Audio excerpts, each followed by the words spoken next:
Welcome everyone to the post-game reaction show. I'm your guy. I'm Jay Raider. Man, what a disgusting game we just witnessed. I got the team back here. They're ready to go ahead and chop it up. We're about to go ahead and do the damn thing. You already know. Make sure you guys buckle your seatbelt because it's gonna be a hot one. It's gonna be a wild one. Y'all get ready because here we go.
Inside Allegiant Stadium for the first time this year. Touchdown Raiders! Touchdown Raiders! And for the touchdown! Through from behind! Ball's out! Big man running! Raiders!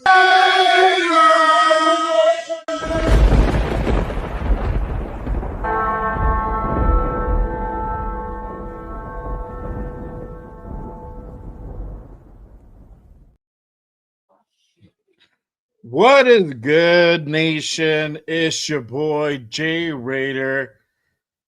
Welcome to the post-game reaction show. Man, what the fuck was that? What a game. What the fuck was that? What are we doing out there? Are we even showing up? I don't even know.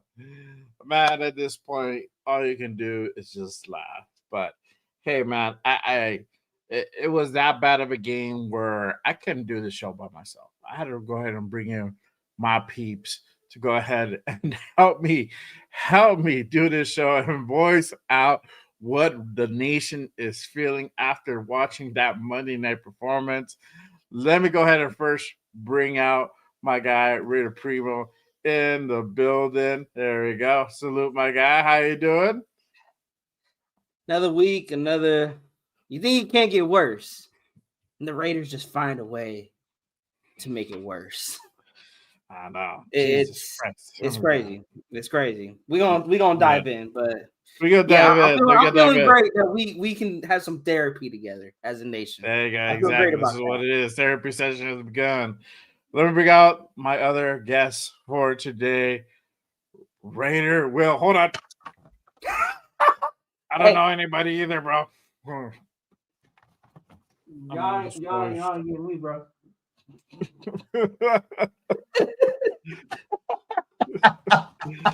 Oh god. My beanie. Hold up. Yo, at this point, fellas, you know what it is. I mean, like, hey, it is just a total fucking shit show. Yeah. So what it is, Yeah. man, what's good. It definitely is. We're gonna go ahead and get into it. But again, appreciate everyone pulling up and tapping in with us on this post-game reaction show, Monday Night Football edition. You got it, man. I wish that we even have done this game because it was so fucking bad. But if you guys haven't done so already, make sure you guys hit the like and subscribe button on this channel, on my guy Primo's channel, on my guys Raider Will's channel, Server Black Radio Podcast. Make sure you guys hit the likes and subscribes on all the channels to get up to date to everything Raiders related, even though y'all probably like, I'm done with this shit. Wait, there's more. There's going to be more shit to come. The season's not quite over yet, even though a lot of us wish it were, but we not there yet. We got about 7 more games of this shit to go. So the finish line is almost there, guys. We're gonna go ahead and get therapy session really quick. We're gonna go ahead and get therapy session in just a bit. Really quick before I go ahead and go any further. You already know I can't do this show without acknowledging the chat, because chat lives do matter. I appreciate everyone pulling up and rocking with us. Shout out to our guy D Mokes. He's first in the building. There you go. Shout out to Big Lug. This team is so fucking tragic. Tell me about it, dog. Yes. Tell me about it. Shout out to Sacktown Raider Mike in the building. Salute, my guy. I appreciate you pulling up. My guy, Frank Weber in the building. Salute, salute. Appreciate you tapping in. Shout out to my guy, Rosetown in the building. Appreciate you tapping in, my guy. One of my mods here at Just Raiders. Salute. Van City Raider in the building. Pete Carroll and Chip Kelly fired yet? Not yet. Not. This guy just got done with doing the presser, so we're gonna go ahead and get into it in just a bit. Shout out to Lord Rochitas in the building. Appreciate you pulling up, my guy. Salute. Let's see here. Anybody else I'm missing here? My guy Space Beast in the building. Yes. Has Pete and the Psycho Son retired yet? As of right now, I don't know. Maybe tomorrow, maybe next week. I don't know. It probably won't happen, bro. It's wishful thinking, but it probably won't happen. But I appreciate you guys pulling up and rocking with us. I don't know what else to say, but obviously, again, this is coming a habit. Raiders lose again. Man, final score was 33-16.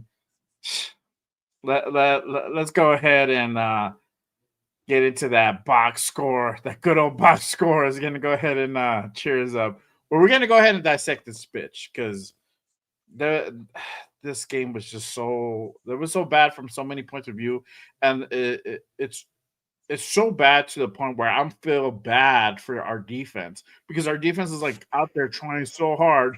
These motherfuckers are out there creating plays, and like we can't do shit. Like we really can't do shit with the ball at all. And Will has a lot to say about that. Let me go ahead and pull that real quick. Here we go. That is the box score. Final score 33-16. Let's go ahead and start from the top. Total yards 381 to 236 for the Raiders. Passing yards 267 to 209. And this is really where the kicker is. Rushing yards 114 to 27 yards rushing for this game for the Raiders. Fuck me. This is crazy. I can't. I don't think we've ever hit a low this bad in rushing yards, but I think this one probably takes the cake. 27 yards rushing. Yards per play 5.9 to 4.1. First downs 24 first downs to 17. Third down efficiency, Cowboys were on it 4 from 10 compared to 3 from 12. Fourth down efficiency, we're slightly better there, 2 out of 3 out of 1 out of 3. Total plays were 65 to 58. Again, another area to go ahead and highlight. 1 sack compared to our 4 sacks allowed. And penalties, they were a little bit heavier on the penalty side, 6 for 50. We had 6 for 40. Interceptions, we gave up 1 interception. They didn't, but they gave up a fumble. Time possession, again, key here, 33 minutes to 26 minutes. Flipping over to the player stats. And this is really, really where it gets good, y'all, if you guys haven't not sure yet. Gino, 27 out of 42, 238, 1 touchdown, 1 interception. Rushing, 4 big carries for 14 yards. What the fuck are we doing?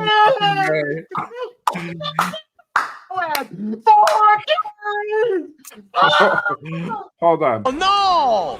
We suck again! There you go. Ashton Denty, 6 carries for 7 yards. What the fuck? What the fuck? Raheem Mostert, 2 carries, 6 yards. That's even worse. You got Brock Bowers on the receiving end. Brock leading the way, 7 receptions, 72 yards. Trey with 4 receptions, 47 yards, 1 touchdown.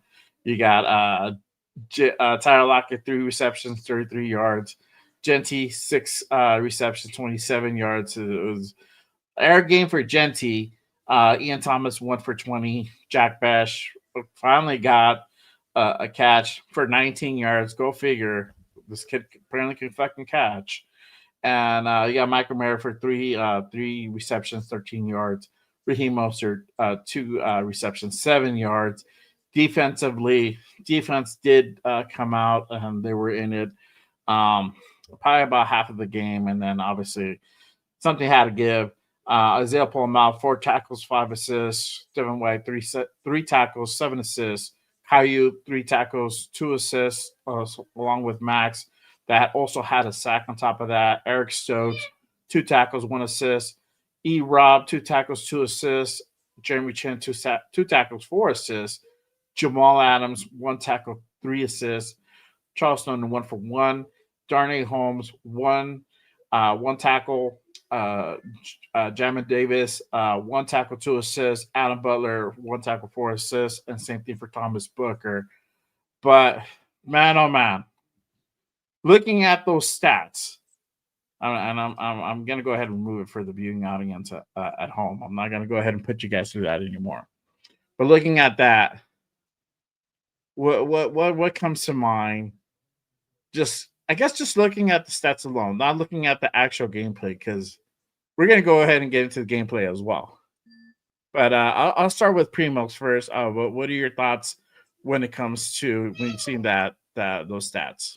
Well, the thing is, I always say stats are misleading. So I got a worse stat for you because I tallied my own stat, and my stat was our play breakdown. What was our play calls? Not Geno Smith scrambling, counting towards we called a run play when it was in a run play to begin with. We actually had 8 run plays called to 49 passing plays called. To Geno getting sacked 4 times, he scrambled 3 times. This is what the stat was at halftime. We ran 3 running calls to 33 passing calls. And that was just our halftime stat. We only ran the ball 3 times traditionally. And I believe Genty had 2 carries going into halftime, and you're wondering why this offense can't move the football. The thing is, I don't know about you guys. I know I'm young in this football world, but I've always heard you run to set up the pass. Why are we doing this shit backwards? Because then what pisses me off, why are we calling play action? Chip Kelly, like you running the football effectively. Fuck that. Like you're running the football to begin with. Like, who the hell are you fooling? You're not fooling nobody with these ghost play action passes when you're not even running the football. Like, and bro, just looking at the stats alone, and then, like I said, tallying up my own stat of how many, like the play call breakdown. Like, tell me you tanking without telling me you're tanking. Like that, there's gonna be that question. I think we're just ass. I'm not saying we're tanking. I think we're just complete dog shit, and we don't know. Oh, we're terrible, bro. Yeah, there's no tanking. Doesn't know what the fuck they're doing. Bad. But it looks so bad that you're gonna make people think that, bro, y'all can't be this bad. Like this stat is just really, you guys got your 6th overall pick, only getting the ball 12 times. Like when Dallas's defense is ranked 28th against the run, and you're not gonna run the football. Like Chip Kelly, Pete Carroll, you keep saying, I want to run the football. I want to run the football. I want to run the football. Guys, this right here, what Jay just put up, that's running the football. That's running the football. When I see God, and I say this, I see Saquon getting 20. It don't matter what day he's having. Eagles are like, we're running the football. Give it to Saquon. Jahmyr Gibbs. Like, you can name off all the running backs in this league. They're going to get their carries no matter who the line is and how their day is going. You run him into the ground, especially when your quarterback is leading the league in interceptions. And at this point, bro, when I get on Prize Picks, I'm going to guarantee myself one interception by Geno Smith at this point. Like, it's crazy. But yeah, before I get too far, I want to give my man Raider Will some words. Go ahead, Will. Speak on it, my guy. Therapy enough session said, is homie. Primo, enough said. I'll be like, if I could teleport myself, it's just like this, okay? I'll be. I don't even know what to do anymore. Okay, look, man, Primo hit it on the head. I couldn't have said it any better. Every single thing he said was absolutely true. Okay, I'd be like, when we start games with play action, you should be having some sort of emphasis that the run should be a threat. Mm-hmm. He was successful with it, and then we came with the same look 3 times in a row. And next thing you know, he's like, "Oh yeah." I was like, "Where's the run game?" Guys, we ran the ball, I think, 2 or 3 times with Genty in the first half. Mm-hmm. Twice. This is a disservice to the number 6 pick. There is a disconnect in the coaching staff. Primo said it. Pete is known for playing good defense, running the football. Chip Kelly, I don't know what the fuck you're doing, but it's not working. And this is a total dysfunction. I'd be like, it's starting to look like Luke Getsy when we want to do an extension of the run game with the fucking screenplay because we're getting sacked fucking 4, 5, 6 times a game. Tell me, okay, why are we at a shotgun 90% of the fucking game? And then when you want to go play action, you go from underneath center. Or bro, they know what the fuck we're gonna do. Yeah. We're playing. Bro, we're not fooling anyone. This is so frustrating. I mean, like right now, I'm really holding it myself in, bro.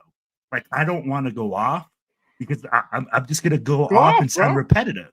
It just sounds repetitive, though. Well, I mean, it sounds repetitive. Like I'm gonna tell you like this. Okay. It is repetitive, shit, right? Yeah. We're fucked. I'm gonna tell you like this, straight up, with the paper bag and everything, man. This is how every Raiders fan should go to the game. This is how we're going the rest of the season. Bro, because we're playing like straight ass. Max Crosby's fucking fed the fuck up. Yeah, incognito, bro. This is so bullshit, dude. I'll be like, Max Crosby my face and how do the voice fucking does the voice head. I'm gonna tell you. Forget that, bro. I'm just gonna be like this from now on. Right? Right? Be like, Archie was just asking. I don't know what the fuck is going on. Hey, that's basically how I feel. Hey, right? I mean, like, it's embarrassing, bro. My friends are sending me messages. Hey, why is our number 1 wide receiver returning kicks? Hey, man, why is your team at a shotgun every play? Why don't they run the football? Hey, why is this? Oh, why is your defense so tired? Hey, and I mean, like, again, we keep going back to the same thing, and fucking Pete Carroll goes to this fucking thing, and he's saying, I don't know where this is coming from. Yeah. There's no accountability. Yeah. Shout out to my guy Leaky, really good with this comment. Why do we draft rookie online just for them to be inactive every week? Why do we draft the running back at number 6? No, guys. Hey, the real question. That's the real question. Raider Will, why do we bring up a practice squad guard instead of activating our 3rd round rookie? Like, so I'm going to ask you this: why do we? So we putting him in at center, we put Merritt at the right guard, and you're going to tell me that this is the solution to you moving forward and getting looks at rookies? Okay, this is not how you get looks at rookies. If you want to call a spade and say, hey, you know what? We're going to look at our rookies. We're going to look at depth. We're going to get better. You traded away Jacoby Myers. Now we got Jack Besh in there. You're going to give him the ball 1 time? You're going to give Ashton Genty the ball 6 times or 8 times the whole motherfucking game? And you are a running football team that's supposed to play really good defense, control the play clock, and matriculate the football down the field? Bro, the defense is so fucking tired every game. Them motherfuckers look like they ran 10 miles. Bro, people are making mental mistakes because of the fact that we can't get it together. Our offensive line is dysfunctional. They are not playing together. Our left tackle is fucking getting ate up. Our center is a backup to the backup. Our freaking Meredith isn't a guy that shouldn't be starting on anybody's line. You tell me one guy on our starting line that should be starting anywhere right now. The only guy I could tell you is probably the two guys right now. I'm talking about the guys right now, the front five. Tell me out of this front five right now, who starts on another team? I can't. No, for sure. No one starts on another team. But who deserves a start? It's probably DJ Glaze, who literally earned their spot. And there's only regrets because of coaching. But I'm gonna say this. Does DJ Glaze start on another team? Oh no, of course not. Not this year. That's what I'm saying. This year because he's regrets. But this is a kicker to this whole O-line shit that people are so secretive because I'm going back to what people said, like, you know, we went out and we're not even playing our third round pick, right? Yeah. And it's funny, he made, they're highlighting Caleb Rogers like finally playing and finally getting the nod this week and all this shit. They interviewed him. This dude's like, oh yeah, like he's all pumped out. Hey, bro, I'm going at it like I always play every week like I'm starting and all this yada yada yada, right? And they asked Pete early in the week, hey, who's gonna, what's going on with the O-line situation? Who's gonna be starting at guard? And I was like, well, that's gonna be a game time decision. So this whole fucking secrecy, only to the end, just like having like this to be another healthy scratch again. When you've already said earlier he's gonna get some burn. So what happened? Why are you giving this guy to burn? Like 17 points? I think that's a good time to go ahead and put your fucking third round. Because Brennan Carroll is trash. Brennan Carroll is trash. Hey, where are we struggling the most? Hey, hold on, Prebo. I love you. I'm gonna ask you a question. Now it's my time to interview. I'm gonna ask you a question. Where are we struggling the most on offense? Where? Are we struggling in the run game? Are we struggling in the passing? Are we struggling with offensive line? Are all those hits right there, Primo? Line. You can't run the football because of the line. Can't pass the ball because of the line. It's offensive line. Who's in charge of that? Pete Carroll's son, Brandon Carroll. Yep. Hey, so there you go. When we are talking about players regressing, we're talking about players not doing what they're supposed to be doing, being in the positions that they're supposed to be, making the right key blocks, just doing the basic fundamental shit. Then it comes down to coaching. And Pete Carroll ain't got no motherfucking nuts. 100%. He ain't got 100%. No shit. 100%. Like, hey, I don't give a fuck if you're getting poontang at home or not, motherfucker. You better earn that motherfucking paycheck, because I'm going to tell you right now that Brennan Carroll cannot be on this staff any longer. If you're telling me that this is what you're going to see, and hey, one of the worst QBs you've ever seen, it's because of one of the worst O-lines you've ever seen. This guy is under duress more than half the time that he's dropping back. And that is because the scheme doesn't fit, the offensive line doesn't fit, and the coaches are not adapting. They're trying to make it so that way you are trying to get the players to fit what you're doing. It's not fucking up. Yeah. It's not fucking working. It's been like this all season long. And don't tell me, Pete Carroll, that it's going to get better. Because it's going to get better when that fucking door hits you where the good Lord splits you. Oh yeah, 100%, and that's why you're seeing the regression of DJ Glaze. This wouldn't have happened, or if it would have happened, he would have turned this thing quickly around if he would have had good coaching. But that's the problem. We don't have any good coaching, and it's funny. Like my sister was talking shit to me, like she's not even a fucking Raiders fan. She's a fucking Niners fan. Like I've already fucking handled that with. Whether she got her ass fucking blown out by the fucking Rams and shit, But it's true. She's like, why are you guys so fucking shitty? I'm like, well, for one, we don't have that good of a talent. Two, our fucking coaching sucks ass, and our quarterback is terrible. Like, there's only so much you can fucking do and ask for these guys. You know what I mean? So it's just the same. It's the same shit. It's the same shit over and over that we're seeing. Nothing is improving. Nothing is changing. And as much as he's like, oh, well, we're gonna We're trying to go out there and win. And then this is going to Pete's presser earlier they said earlier, we're going out there to try to win games. Bro, we're fucking 2-8. What fucking more games are we going to go ahead and try to win? I understand that you have to be competitive. I get it. I totally get it. 100%.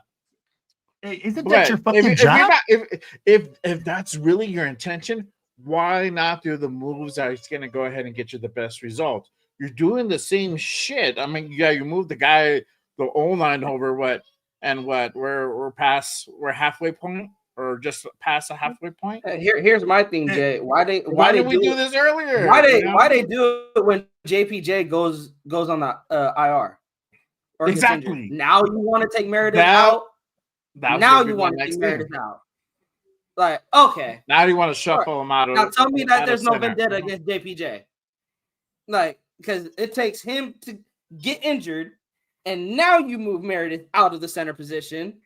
You flip-flop Putnam from guard to center, Meredith from center to guard. But when JPJ's in there, and when you're asked straight to your face, is JPJ going to be a center? You say absolutely not. But as soon as he gets injured, hey, Meredith, we need you to go to guard. Putnam, you're going to center. Where the hell was this when JPJ was active? I guarantee you, Pete, like you said, Jay, if you wanted to see results, the best results, you would have put JPJ at center. Mm-hmm. Yeah. At this point, Primo, I would agree with you, but I don't even think that would have helped this year. We would have had JPJ at center, and we would have still been getting smoked at every other position. At this point, I just think Pete likes getting his ass clapped. Because I'm telling you like that. That's all. Hey, like something tush. Yeah. Every single team right now that is going through a bad season circles the Raiders game so that way they can turn it around. That's their turnaround game. The Browns are gonna fucking come right now, and they're like, can't wait to get this win started tomorrow. That's next week. Shador is gonna come in and tear us apart. I don't think. Well, hold on. Just slow down here. No. I saw what I saw yesterday. Let me get my prediction. He's not gonna tear us up, bro. Let me get my prediction. Let me get my prediction. He looked like almost Eno O'Connell out there, dog. No, let me just go ahead and put it out there. He looked. Hey, Farva would have got 300 yards against us today. Give him another week, even at that. I don't think he looks that much better. Hey, so, I'm gonna tell you. I'm gonna tell you. It's gonna be a bad game, Jay. That defense for the Browns. Yeah, it's gonna be fucking bro. That defense for the Browns. You know what Myles Garrett is gonna do to Geno Smith? Bro, someone's getting injured. Bro. Someone's getting hurt next week. Someone's geting hurt next week. Bro, somebody about to get Debo'd in the. It's gonna look like he's got Debo'd in the shower. He's gonna look like he got Debo'd in the shower. Hey, bro, if you want to witness a murder on a football field, hey, next week, Allegiant Stadium is the place to be. Bro. I know. Shit. God damn, bro. And this is where people go like, oh, well, but I'm like, here's the thing. Shador doesn't have to do very much. Boy, he didn't do a whole lot. We beat ourselves. Yeah. We beat ourselves. We're such a bad team. But even that, you still have to like eventually push the ball down the field. Yeah, and I don't think right backwards. I don't think Shador could quite do that effectively yet. Even with if we give him a full week to go ahead and get like in sync. I love you, Jay. I love you. He just got to. I love you. What I saw. I saw him. I saw the game yesterday. I saw it in entirety. So I'm like, oh shit, what the fuck? Have you watched our team this season? Have you watched our team this season? 13. What 13? No, have you watched our team this season? Oh, I watched our team this season. Yeah. Hey, we make a junior varsity guy look like a fucking Pro Bowler. So, hey, tell me I'm lying. Hey, Gardner Minshew was kneeling the ball in the third quarter, Jay. Oh, I know, bro. They're already fucking taking pity on us right now. Really quick. Hold on. Let me go ahead and address this in comment by my Oos Leaky here. He says, "Oh wait, you run Genty at 1 yard lag bang, still we gave Cowgirls. Bro, when I saw that fucking play, I was like, what the fuck are Wait, you there's doing? more. I'm talking to my boy, right? Like, cause I had people over at the crib, right? So we're watching the game. My boy's a Cowboys fan, and he didn't even dress up, dog. Like he just I'm like, what? It's like, you didn't even rock a fucking hat, man. No, he's like, nah, fuck that shit, dog. I'm like, all right, cool. I got the whole crew over here, the whole family, like, get raided up and geared up. And it's funny, I'm talking to my boy, and I'm like, what the fuck are they doing? Like, what? I'm like, oh, fuck. I'm like, God damn it, bro. I'm like, see, this is the bullshit I'm talking about. This is the bullshit I got to deal with all year long. This dumbass shit is, but why would you run out of 1 yard line? Even Troy Aikman's like, this is a good time to go ahead and go play action. Even fucking Troy Aikman's like, go play action, fool. And like, dude, we ran it. And yeah, that. You know what? I'm gonna start this motherfucker early. He walks the flag. The flag! God damn, Chip Kelly, you walked the fucking plank just for that fucking play. God damn it, that was the fucking most dumbass, boneheaded fucking play this season. Why the fuck would you do that? Jay, I might hit you up with something even worse. Okay? Did you watch the previous play? Leaky. Hey, on the previous play, I was already kind of tuning out at that point. Oh, so on the previous play, we get caught with the false start with the run to the outside. Right? So then the defense is already thinking, okay, they're going to run the football. So what the fuck does he do? Oh, let's run it right up the middle. Because that's nothing that they're going to expect at the half-yard line. We've been so successful at it all season long, by the way. And I'm going to ask you something, okay? We go for the QB sneak on 3rd and 2. Why the fuck don't we go for the QB sneak when we're on the 1 yard line to get a little bit more space, and we run the QB sneak to get a little bit more breathing room? Tell me that makes any sense to you. I'll be like, that would make sense to me, especially right after you got caught with the false start. I don't even run a QBC. I'm fucking throwing, bro. I'm like, all right. Yeah. You can. Brock? Give me 5 yards, dog. Give me 5 yards. Give me 3 yards. Shit. That's all. I just need some breathing room. Boy, don't get me safety in this bitch. But not JPJ. Bueno, we just talked about that. Yeah. So I'd be like, I'm going to ask you guys this, man. Coach, is this coaching? Players? Personnel?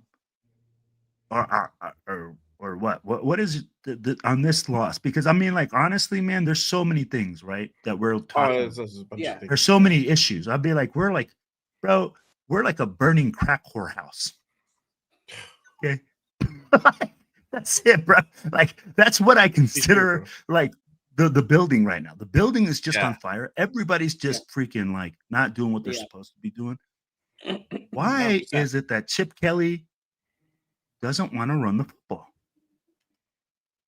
I don't know why the fuck it's every fucking game he abandons it and he comes up with some fucking excuse or what, this fucking reason or that reason why we're gonna go try to go ahead and spread the fucking offense out and yada this yada that and give us like the best opportunity to go ahead and go back to the ground. Some fucking bullshit. I'm like, come on, bro. Like, stop selling us. No.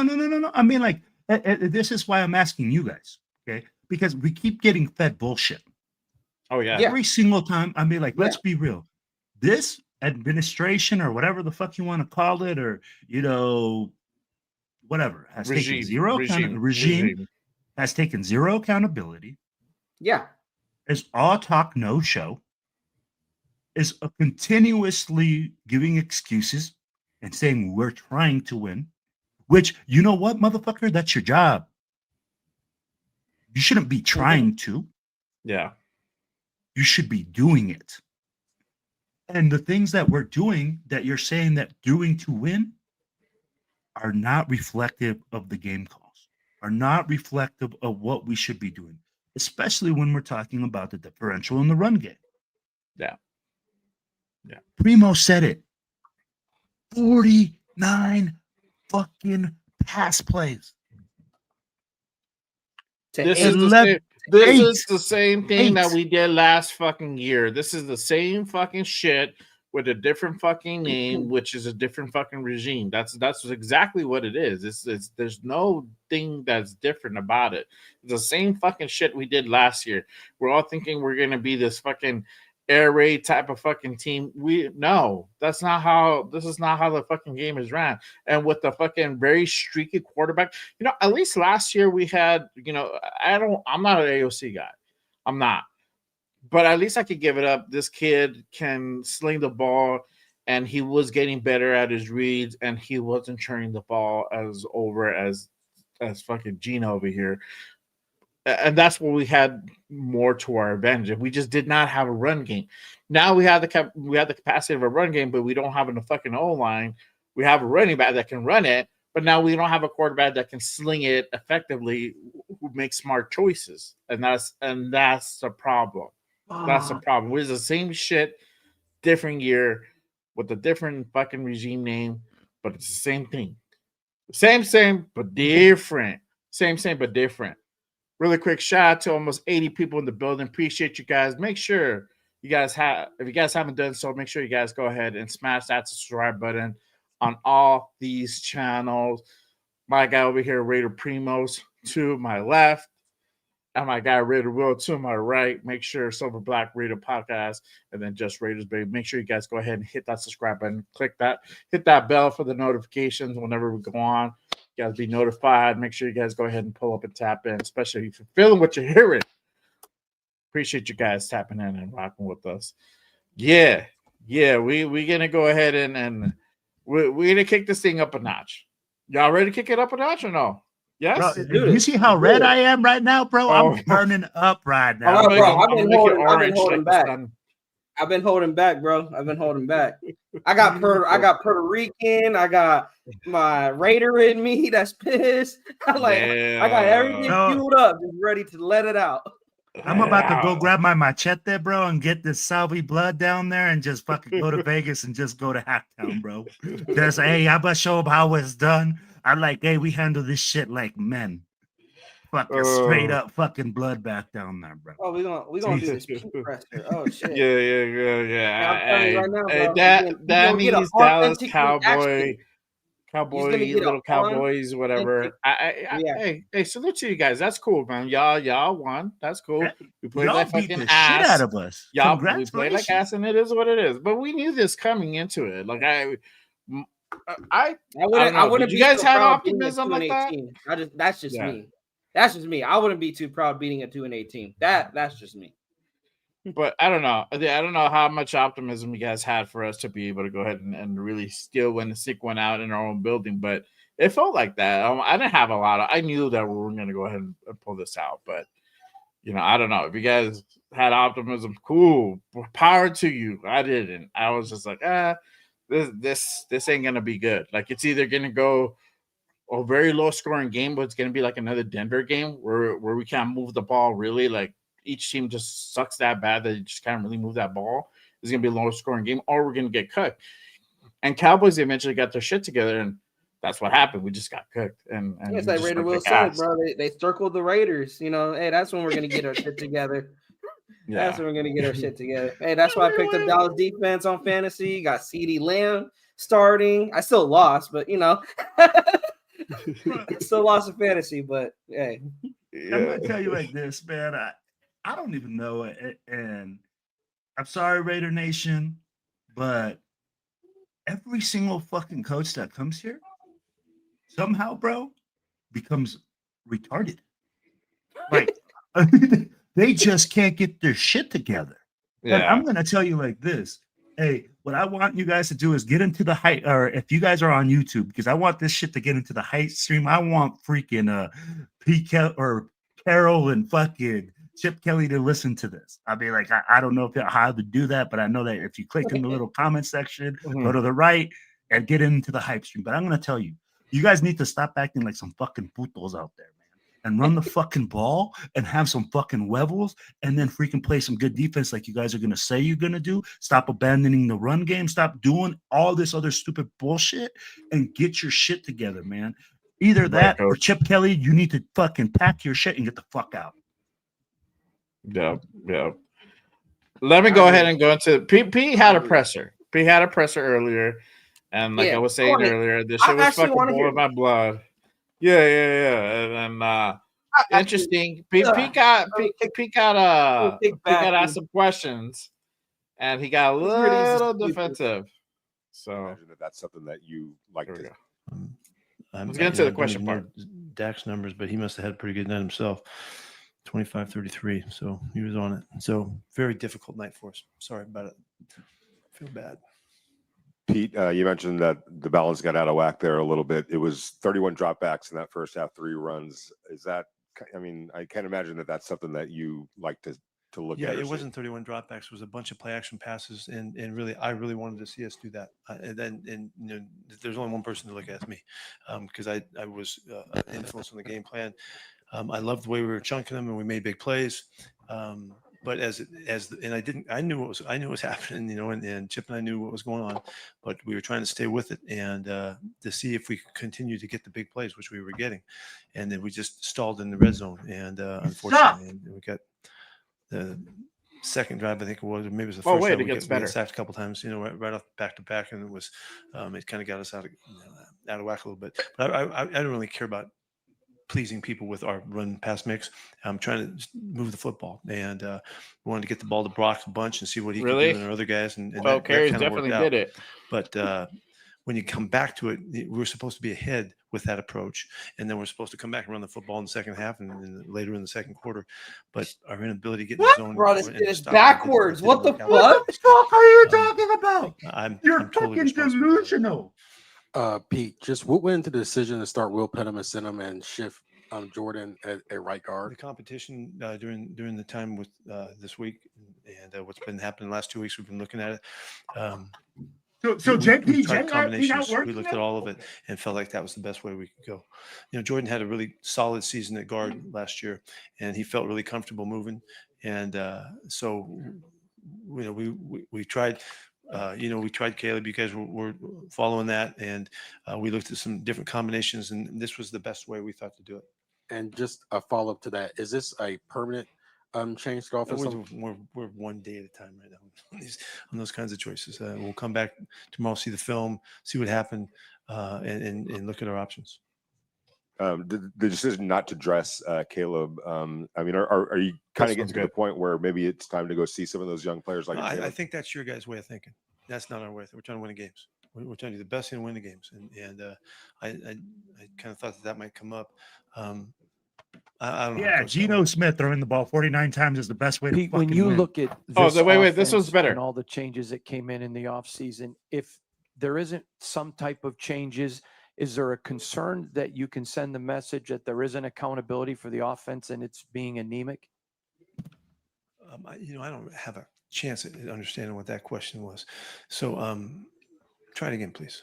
Yes, sir. Is there a concern with all the changes that were made to the offense this season to fix how bad it was last year, and it's still struggling, that if you don't make changes to your offense, there's going to be concerns that it's not being held accountable like other areas of the team?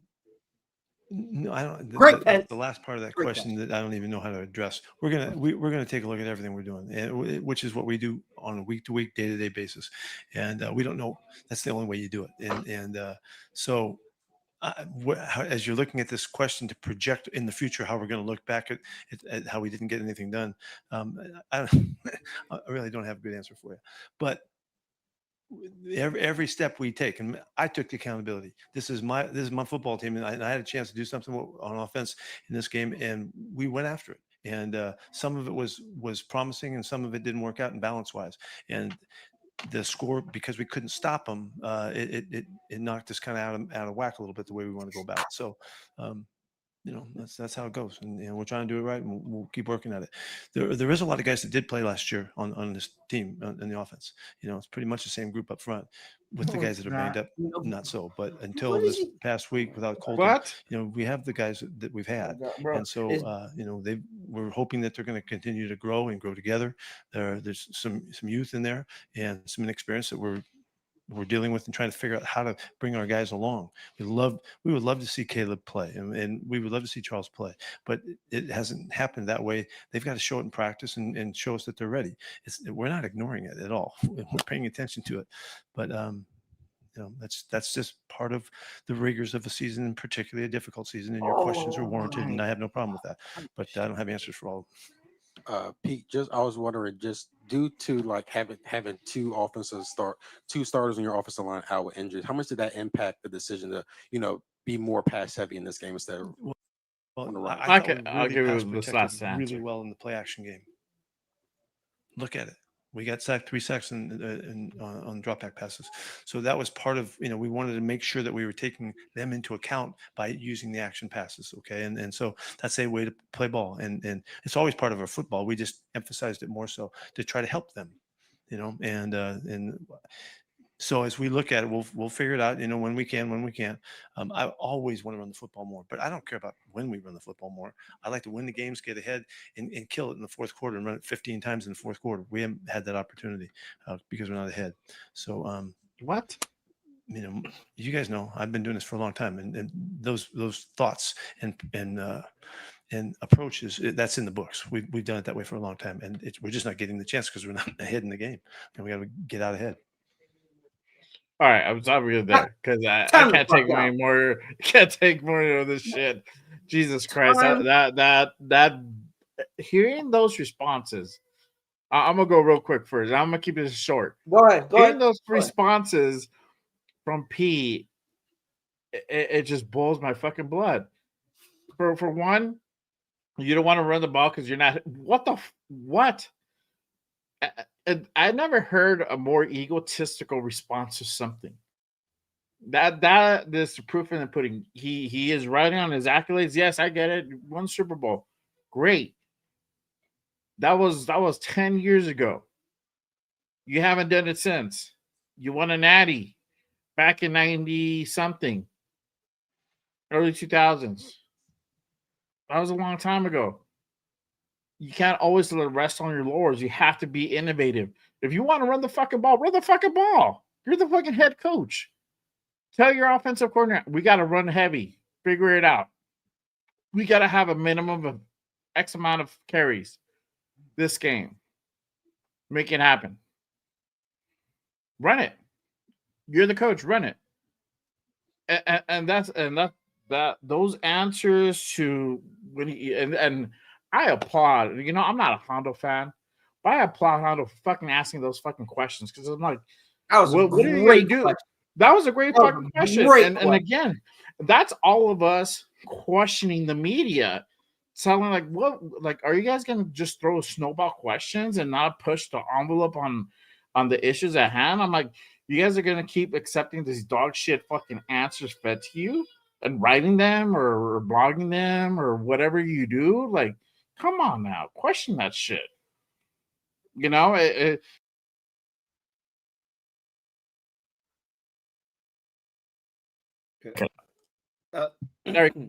is the thing. There you go. This is the thing. Saying the respect about him like he did. He rewarded it, and that's just Pete being dumb. He just didn't want to answer the fucking question. But that was a layup. You could answer that question. That was a layup question. Yeah. Exactly. So he could have answered that question. He didn't want to answer that question because he feels like I'm the head coach. I can do whatever the fuck I want. And it's my fucking team to run it. And if I want to fucking run it into the fucking ground, that's my fucking prerogative. But it shouldn't be that way. If you want to go ahead and win all these games, run the guys that are going to go ahead and give you the best opportunities. What really... at this point, you ran with Meredith. You were preaching about Meredith being, this fucking center savant and shit. Fucking, why are you changing them all of a sudden? Your problems are at guard, right? Problems at tackle, especially that left tackle position.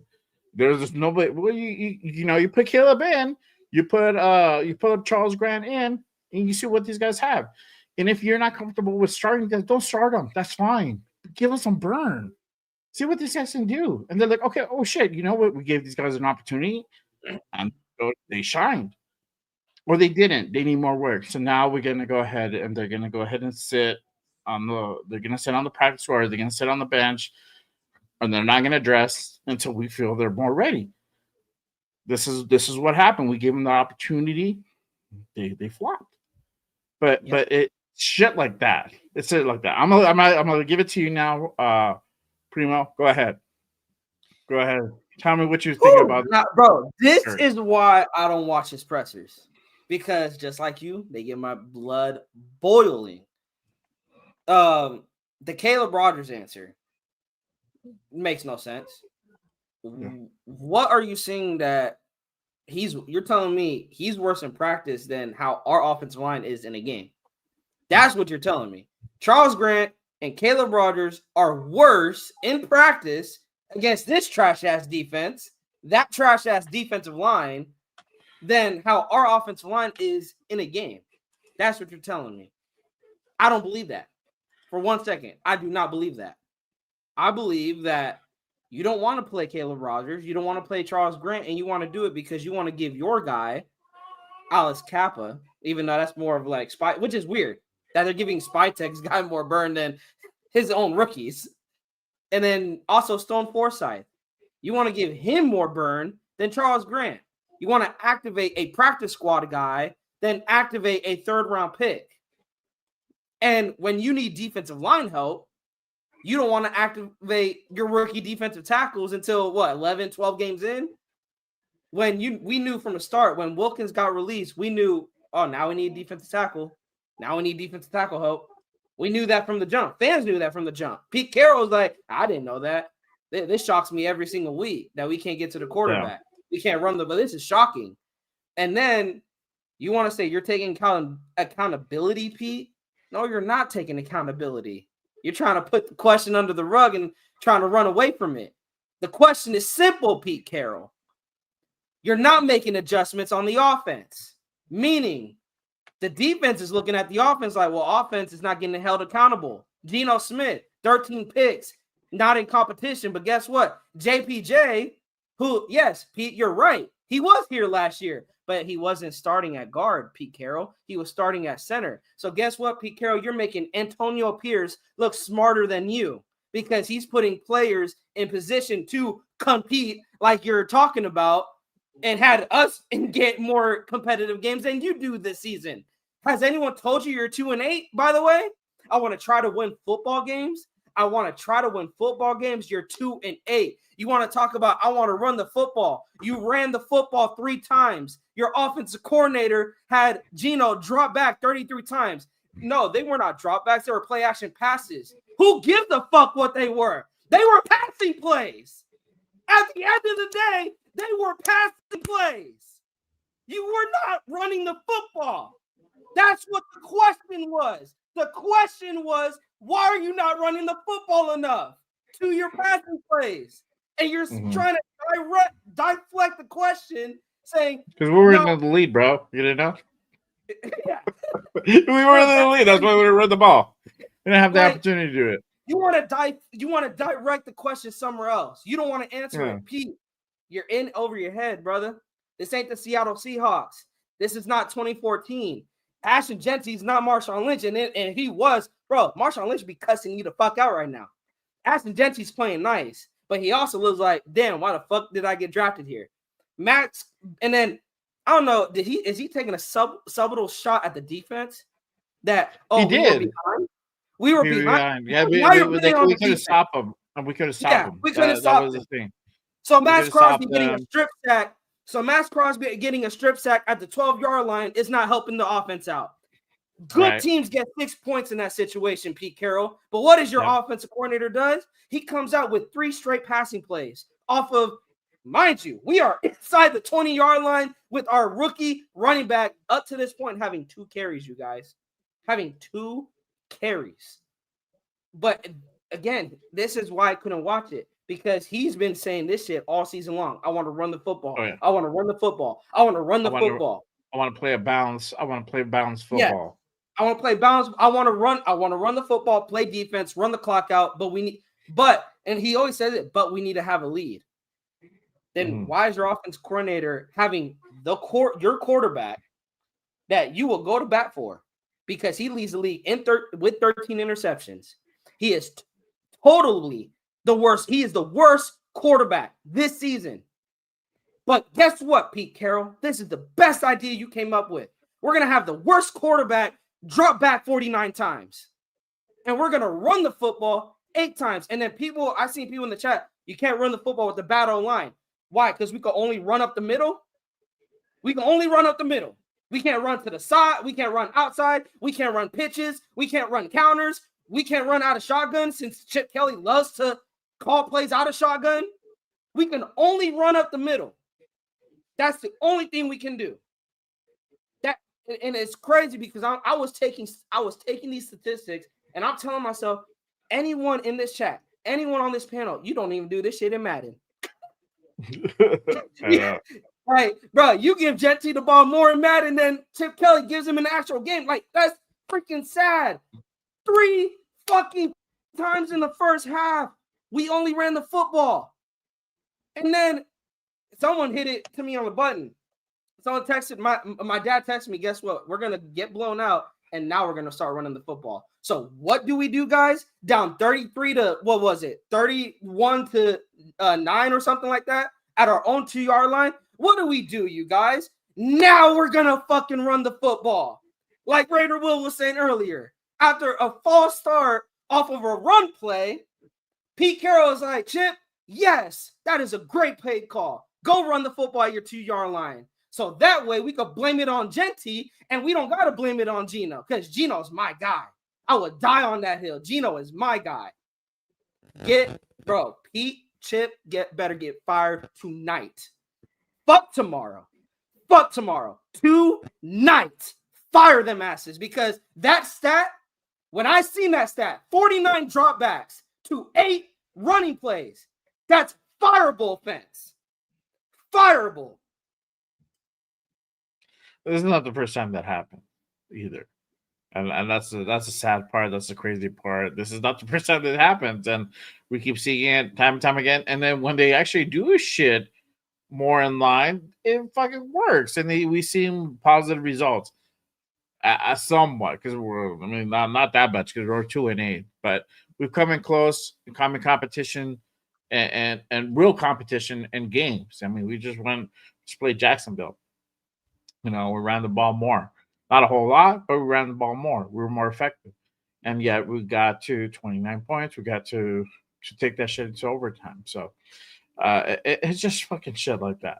It's shit like that. Before I go over, well, again, appreciate you guys pulling up, rocking with us on this Monday night post-game reaction show. You guys getting it raw, unfiltered, every fucking shape, way you guys are coming from. We just ran the Pete presser. If you guys didn't see it, run it back a little bit, and then pull back to live.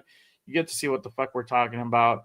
I think this is the one that I love Pete, but I think this is the one that just kind of like made me like, nah, bro, I'm sorry.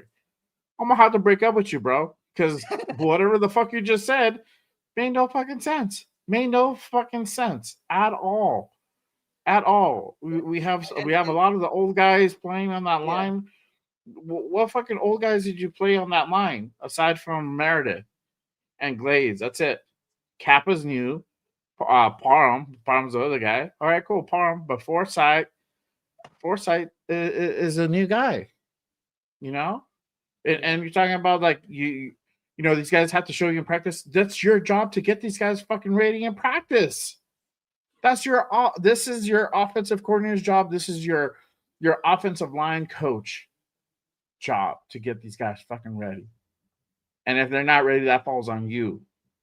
That falls on you. Like who the fuck else is there? Like these guys that just need to fucking like bring it every fucking like. I forgot who said it earlier. Gino and Paul must be fucking killing it in practice because they're fucking starting every week. They're playing every week. But yet we're getting these type of scores and gameplay. Like Jesus Christ. Like come on now. But I'm gonna hand it over to my guy. Will, let me know. What'd you think about that presser you just heard? Bro, all I gotta say is why am I even on the show? Primo hit everything on the head. Like, bro, like literally every little single aspect, he hit it on the head. It's like this. Like, literally. We talk about, hey, you want to say that you want to win football games, but the winning formula to football games is running about the ball 60 to 40% of the time. You say that, the defense didn't play well, but the defense put you on the 12-yard line and you got 3 points and you went 3 and out. You talk about putting your defense in a good position to win games, but you drop, or whether it's play action, drop back, whatever it was, you pass the ball 49 times and you don't control the clock. Man, I wish I could get pissed off. I wish. But at this point, bro, it's like this. Fuck it. If this is the way it's going to be, I mean, like, what are we going to do? Like, literally, man. I mean, like, as Raider Nation, we have to make a stand. Yeah. We have to go out there, put out the brown paper bags on, cut out the eyeballs, and show Pete Carroll exactly what the fuck he's doing, which is nothing. Guys, I'll be like, I love the fact that you guys hit. I mean, like, and we're keeping it a buck, right? Primo's keeping it a buck. He said, hey, you're talking about the offensive line having continuity and having all the old guys and whatever. Bro, you're moving guys out of position. Your son is fucking up, and you're not holding him accountable. The offense has zero accountability. And Pete coming out saying, oh, I'm being accountable for the offense. You're not the offensive coordinator. You're not an offensive coach. Yes, I get you're in that game plan. But you're not going to sit there and bro, the Raiders are doing it for me. I know, the Raiders right? are doing it for me. Yeah. We're gonna get. I want to touch on that accountability. But hey, really quick, appreciate you, my guy Primos. I know you got to run, my guy. Salute to you. Appreciate you tapping in, man. Yes, sir. I know you got the grind in the morning. So do I. Yeah. So do I. But I don't work too far. I got to recap for tomorrow. So hey, there'll be more tomorrow, chat. So there you head go. over to my channel, you guys. You guys want to see part 2 of the ring. Hey, tomorrow. Y'all have a good night. Thank you, Jay, for having me on. And Raider Will, man. I need you to start cooking this team. I need y'all both to cook this team, bro. Deep fry this team, bro. Oh, we're gonna deep fry that motherfucker. Primo, here's the thing. Like, I would want to, but the team does it to itself. Just look at the presser. Just look at what you just said. You as a fan, as a guy that you said, hey, man, I'm young in this game. I don't understand a lot of things. I mean, like, me, I'm a guy that has coached, that has done other things that are like not just watching football right on TV. Bro, we both see the same thing. This is dysfunctional as fuck. The coaching staff is disconnected. There's nothing that Pete Carroll said that made any sense, that has any spine, that has any backbone to it. It doesn't. So, bro, I'll be like, at the end of the day, this is fucking misery, bro. Mm-hmm. This is purgatory, and welcome to Raider hell. This is Raider hell. Yep. Welcome to Raider hell. I should make a show like that. Welcome to Raider hell. That'd be cool. It's ridiculous. It's ridiculous. But yeah, man. Y'all have a good night, man. Hey, love y'all. Love you, brother. You have a good evening. Y'all.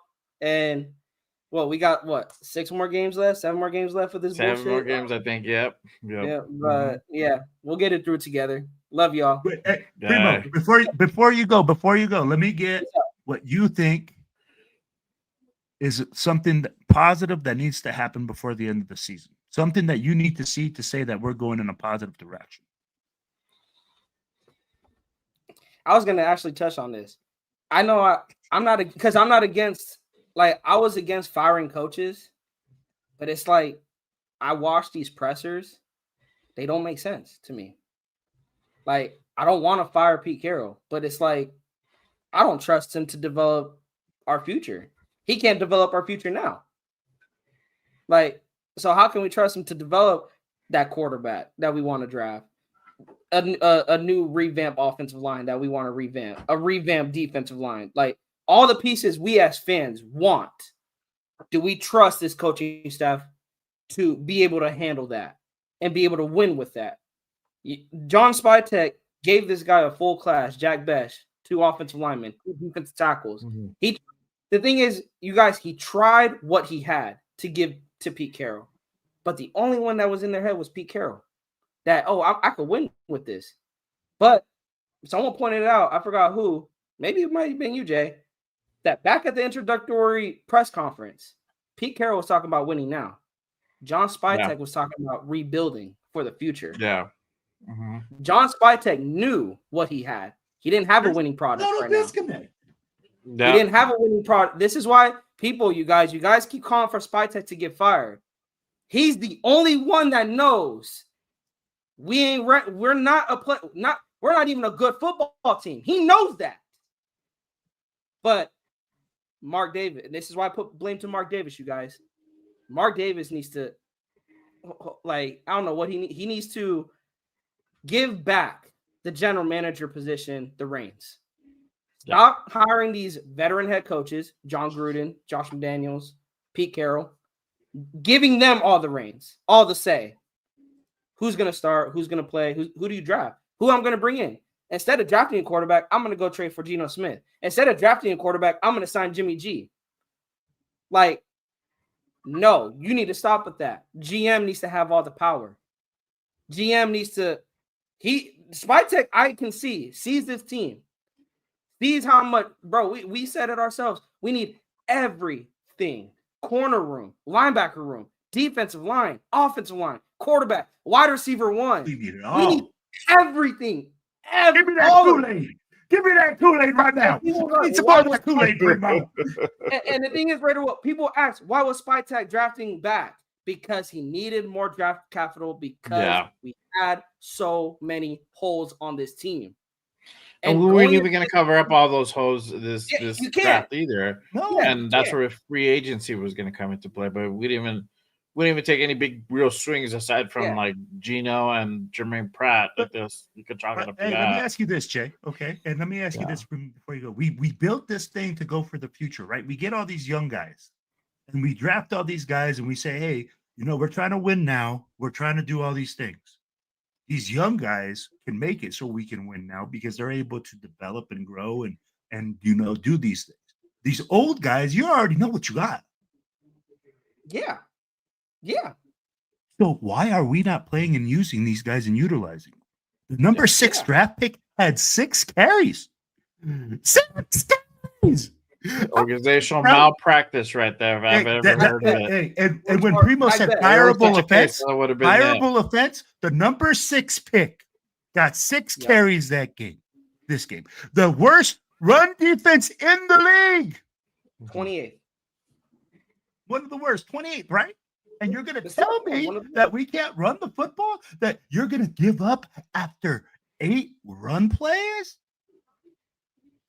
This is not the solution to win games. This is not your freaking motto. So again, at the end, man, that's the frustrating part, right? Everything we talk about here, it's simple bullshit. Bro, this is for us as panelists, right? On a panel. Mm-hmm. We know what the issues are.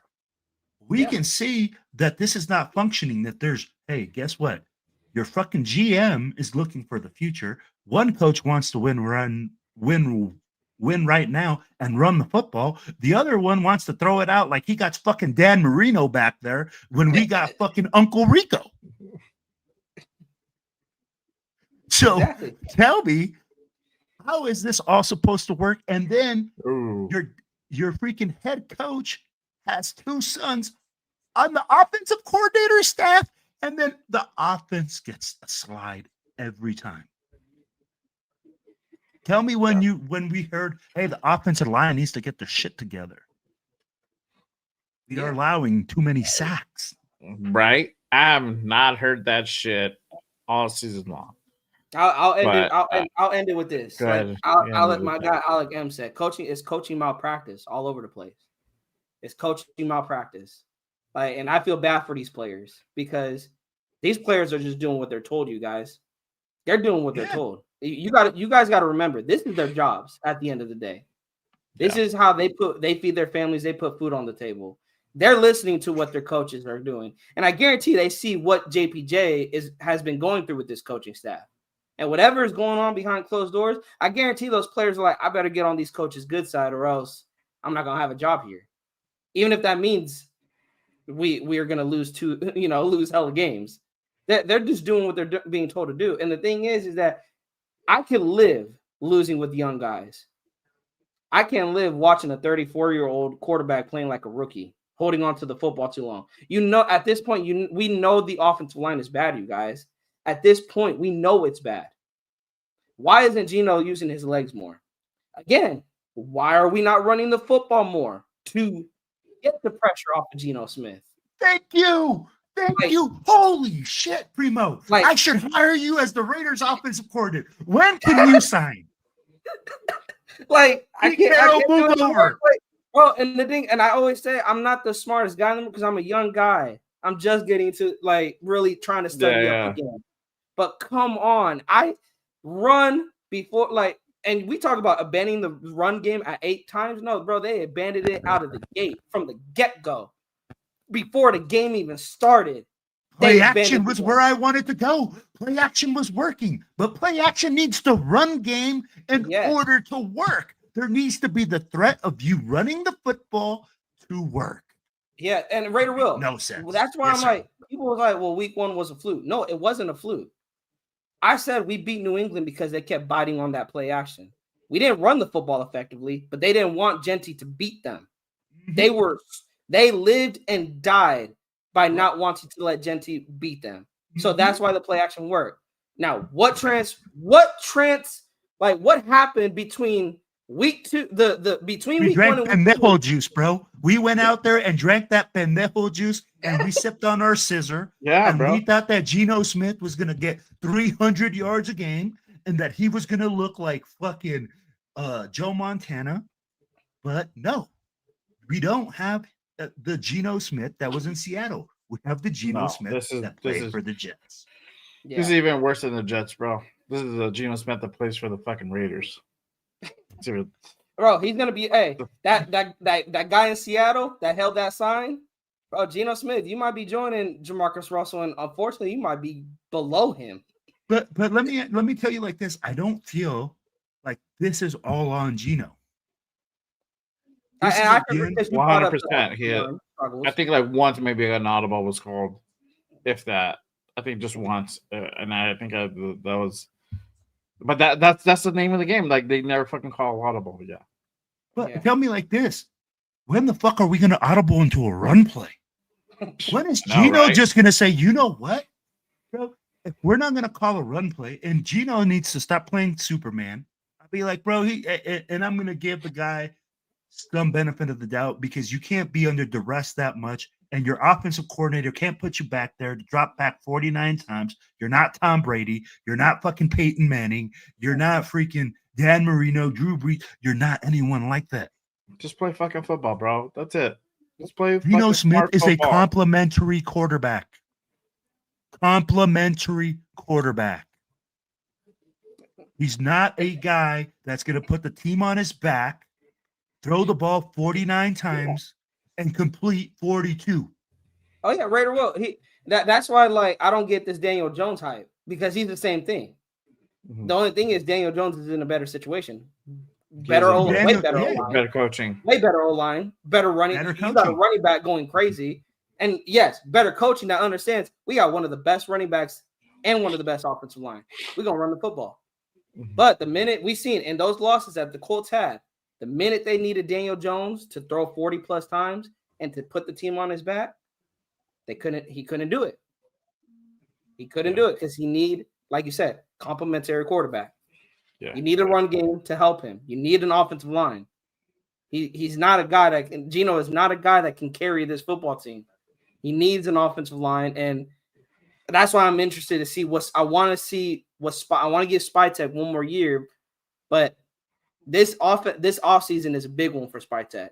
I think he gets 3. I think he has 3 more years, bro. I don't think any of this is on Spike.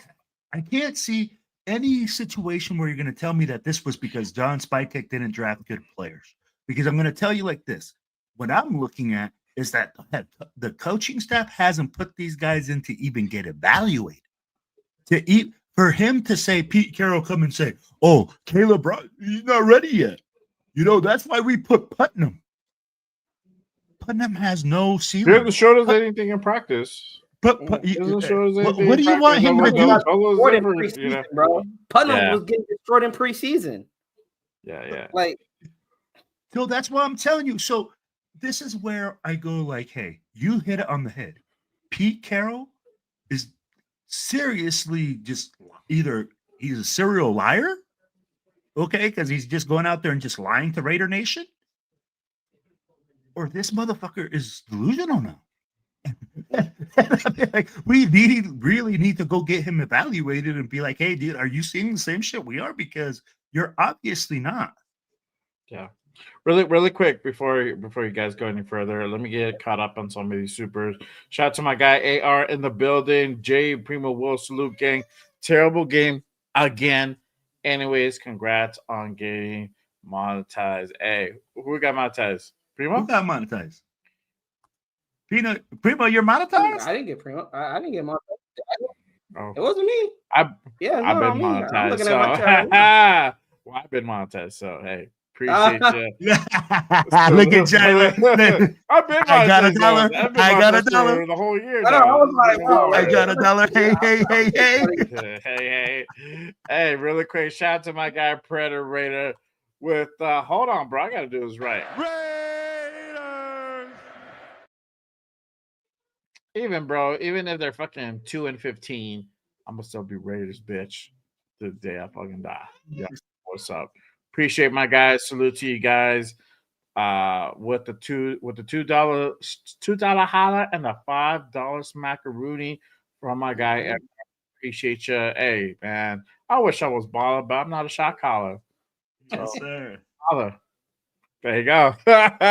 Give you guys some bars and shit. Hey man, appreciate you. We're on for a few more minutes, so y'all go ahead and get your questions in, comments in. Bro. Start position. Yes, sir. Hey, don't leave, chat. Don't leave. They saying, don't leave. They staying here. Don't leave. Yeah, we say we going on for. People just catch up on some sleep because Peace out, has guys. to go get some more Raider nightmares. Hey, appreciate you, my guys. Hey, thanks for pulling up. Thank you. Right. Yes, sir. Yes, sir. All right. There we go. I had to fix the ratio on the vertical too. All right. Let's see. My guy, maybe. Let's see what's up. Yeah. Let me know. We'll talk. Let's see your schedule. Also want to go ahead and see if we can meet up for the Bubbas. Bubba's 33. Bubba's 33 out in ABQ for sure. For sure. Let's see here. Let's see. That's all good. Let's see.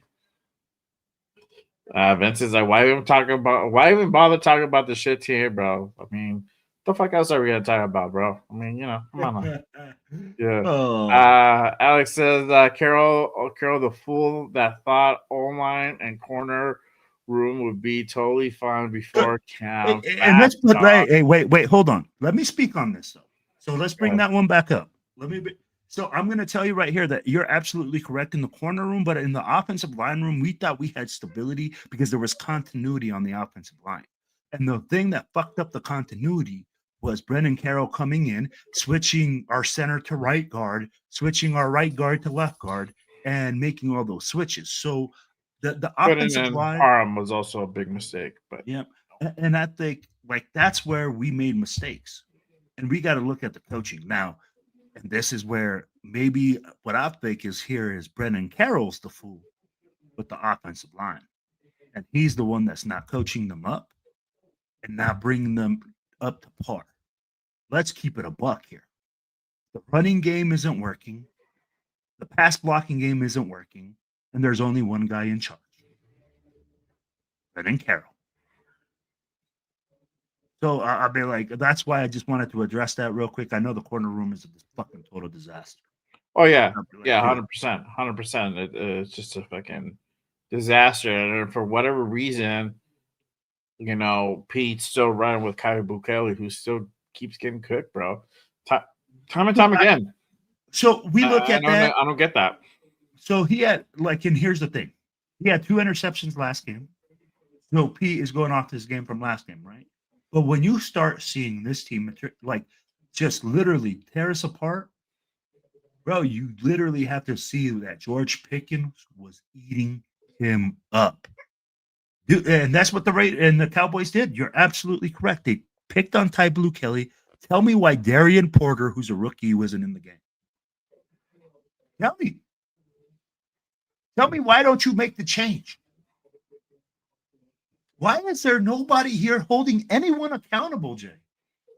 Like we're talking about the offense. Yeah, and let's talk about that.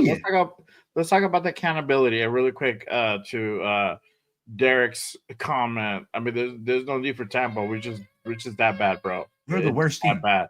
We're the worst team in the NFL. 100%. And this is the thing. You could say it's my fault. You could say, I put it on me and all this shit and blah blah blah this, but saying it is not accountability. You're just taking the blame. But what really are you doing to go ahead and hold these guys accountable, right? Or what are you holding yourself? What are you going to do to hold yourself accountable, Pete? You're not. Then that's the thing here, and I've heard that before. Like, what are you going to do to hold yourself accountable, right? Well, you can say this and you can say that, but it doesn't mean anything because it's just fucking words at the end of the day. Actions is what actually needs to transpire here, not words. You can, because that's all we've been getting all season long is just words. We should have done this better. We could have done this better. We didn't have the opportunity to do this, and we didn't have the opportunity to do that. Well, guess what, Pete? It's your fucking fault. At the end of the day, it doesn't matter what Chip did. It doesn't matter what PG did. It doesn't matter what Brendan fucking failed to do or did do. It ends on Pete. Pete's the fucking head coach. He needs to be like, hey, I need to go ahead and make some changes, whatever that's going to be. Whether you're going to go ahead and shift some guys over, or you're going to fire somebody, or you're going to go ahead and put some demote somebody, whatever it is. I don't care. But there has to be action. You can't just be like, it was my fault. We just got to look at film and we're going to see how the fucking we got to go make adjustments from that. No, you need to go ahead. And if you're really going to be accountable, do the things that are going to go ahead and prove that you are accountable. You're moving the team into the right direction. A team that if you want to win, right, we're going to go out and try to win games. Because that's what he said. He was just like, well, no, that's what you guys think. We're going to go out and try to win games. We'll do the fucking things that are going to make us go ahead and win games, Pete. At least look fucking. At least show me that you're winning, Pete, because you ain't doing shit, Pete. 33-16 does not prove to me you're like trying to intentionally win, bro. You're trying to win and you're 2-8. With the fucking like confused, like retarded face, like I don't know what the fuck is going on. Where am I? Look, like come on now. Like we need to get it together. Like hold yourself accountable. If not, step the fuck aside. And I'm gonna keep 100%. Saying that shit. Step the fuck aside. Let somebody else come in and fucking run this bitch to the end of the season. It's only 7 games left. So it's only 7 games left. If you don't feel like you want to do this job anymore, because I don't know. Sometimes I feel like he's in it, and then sometimes I feel like it's not. And and this is the thing. Hondo's like one. Maybe there's another guy before that really threw a hard question at him, But all the fucking time when there's a question raised about the offensive line or about this fucking guy playing or about the rookies, he gets fucking flustered, and it's like, bro, they're not even asking you anything bad. They're just asking you like, what's going on with these guys, or what are you doing to go ahead and change this? You only have fucking 27 yards of rushing, like, what are you gonna do to go ahead and like fix that? I don't think that's a question that's wrong. You have to ask those questions. Like, what the fuck? What else are you gonna ask? What do you think went wrong out there, Pete? Oh my right? gosh, dude. I mean, you know, let me ask you, Will, if you're in that room, what the fuck are you gonna ask Pete Carroll? Like, if you're, you know, let's put our fucking serious hat on for a second. You have a credentials, you're a media guy, you're a respected writer, whatever. You're up there. What are you gonna ask Pete Carroll after this performance? He asked bro. There's so many things wrong, and there's so many things that he's correct about. The way that Hondo asked it, your offense is pathetic. That's what I would ask. Hey, Pete, your offense is pathetic as last year, probably even worse. What are you doing to hold anybody accountable on that side of the ball? I would ask them. That's exactly how I would ask, because it's pathetic. We can't even get the ball into the end zone from the 12-yard line. Hey, Pete, you got the ball on the 12-yard line, but you said your defense was the one not stopping them. So tell me why you threw the ball 3 times and didn't run the ball once. Hey, Pete, why do you keep going back to Geno Smith and depending on him to throw the ball multiple times down the field and then make the right reads? And you drafted a guy at number 6 and you only give him the ball 8 times. Hey, Pete, you said you were going to run the football, but you go away from it every single time. In your first drive, you went play action, play action, play action, play action. I understand that you want to use play action to, you know, influence the defense, but doesn't play action require the run game in order to be effective? Hey, Pete, you said you're going to play good defense. How are you going to play good defense when you continuously go down 3 and out? You don't capitalize on turnovers, and you don't energize them. You ask the questions. Those are the questions the way that I would ask them. That's the only way you can ask them. Yeah. Hey, what would you do? How would you ask them? What would you ask them? Well, I'd ask them, like, it's, you know, to me, it goes back once he says that accountability thing. It's like, what are you going to do to go ahead and hold yourself accountable? What is it? What changes are you going to make, or what is it you're going to implement to go ahead and really turn this team around? Because that's what, you know, you taking the blame is one thing. That's just words. But what are you going to do to go ahead and actually win games? If you really want to go ahead and put your best product out there, what are you going to go ahead and do that? Because we've heard that this is a process. You got to do it, take it week by week and look at film and all this shit. But we're seeing the same result week after week. So there has to be some type of disconnect. There has to be something that is not working that you guys are doing. What are you going to go ahead and do to change that? Because honestly, this offense looks exactly like the offense of last year. Same type of shit. The only difference is that we have you know, a more skilled running back, but our quarterback is still trash and garbage with a new head coach and offensive coordinator. That's it. That's the only difference. To my guy Pred's question, if he steps down, who steps up? It's probably gonna be PG, bro, that just runs the club to the end of the year. But I don't think that's gonna happen.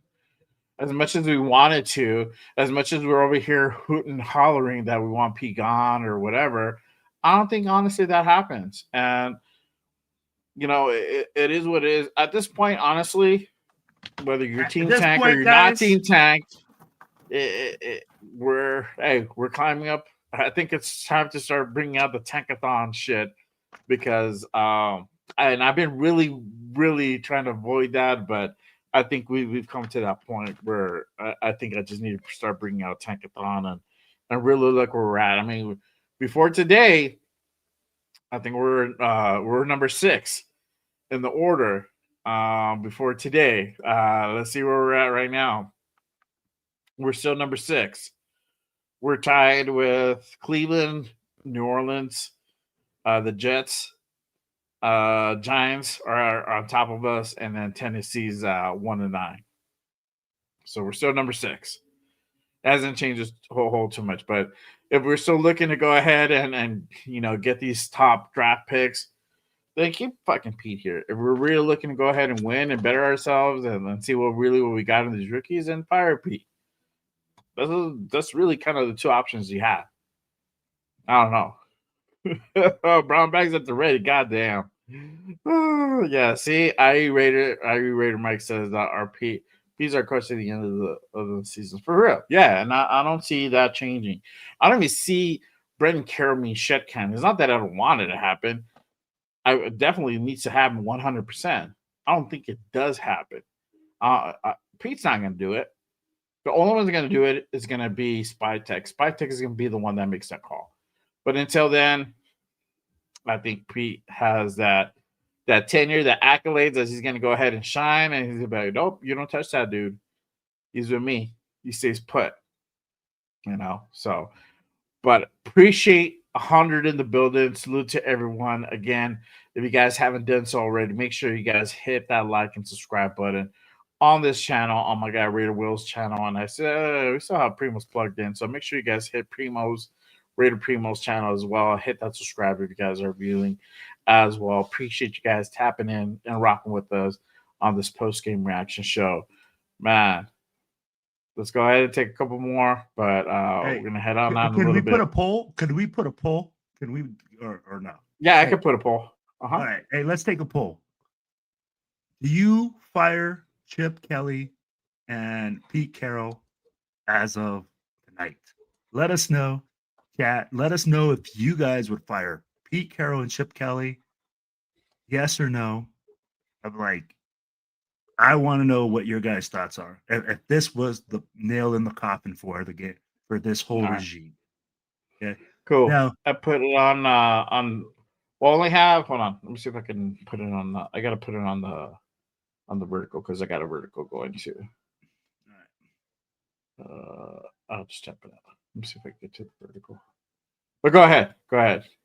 Continue on. Man, I feel like we're beating a dead horse. I feel like every single week, Jay, we've come out here and we've repeated the same thing.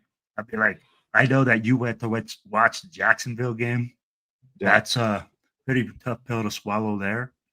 I mean, like every single time that we keep continuously coming out, it's frustrating because we talk about the same things and there's no changes. There's nothing positive to come out of this.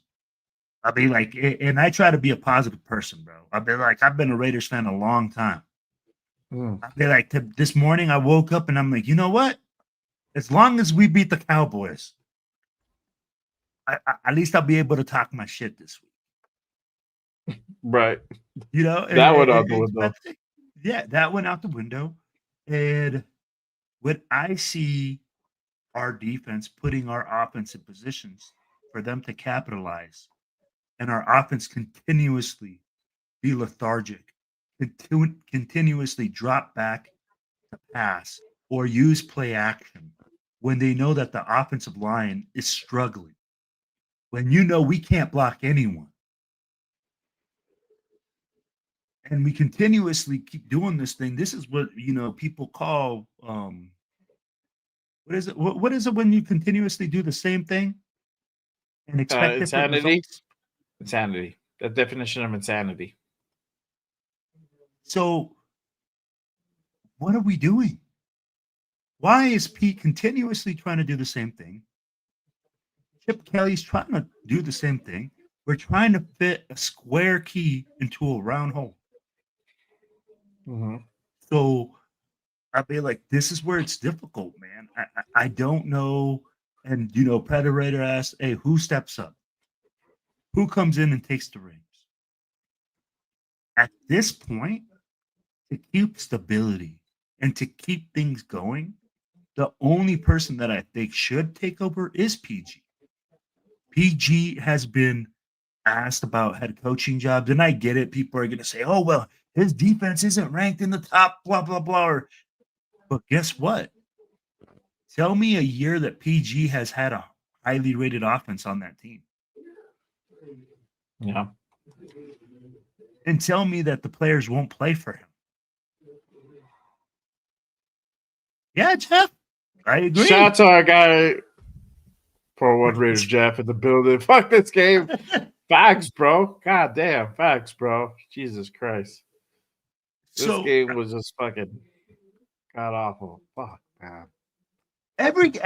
We say this every single week, Jay. And I'd be like, let me ask you this. What can Raider Nation do to get their voice heard? I'd be like, we've done everything now. I'd be like, Mark has seen guys hold signs in the street.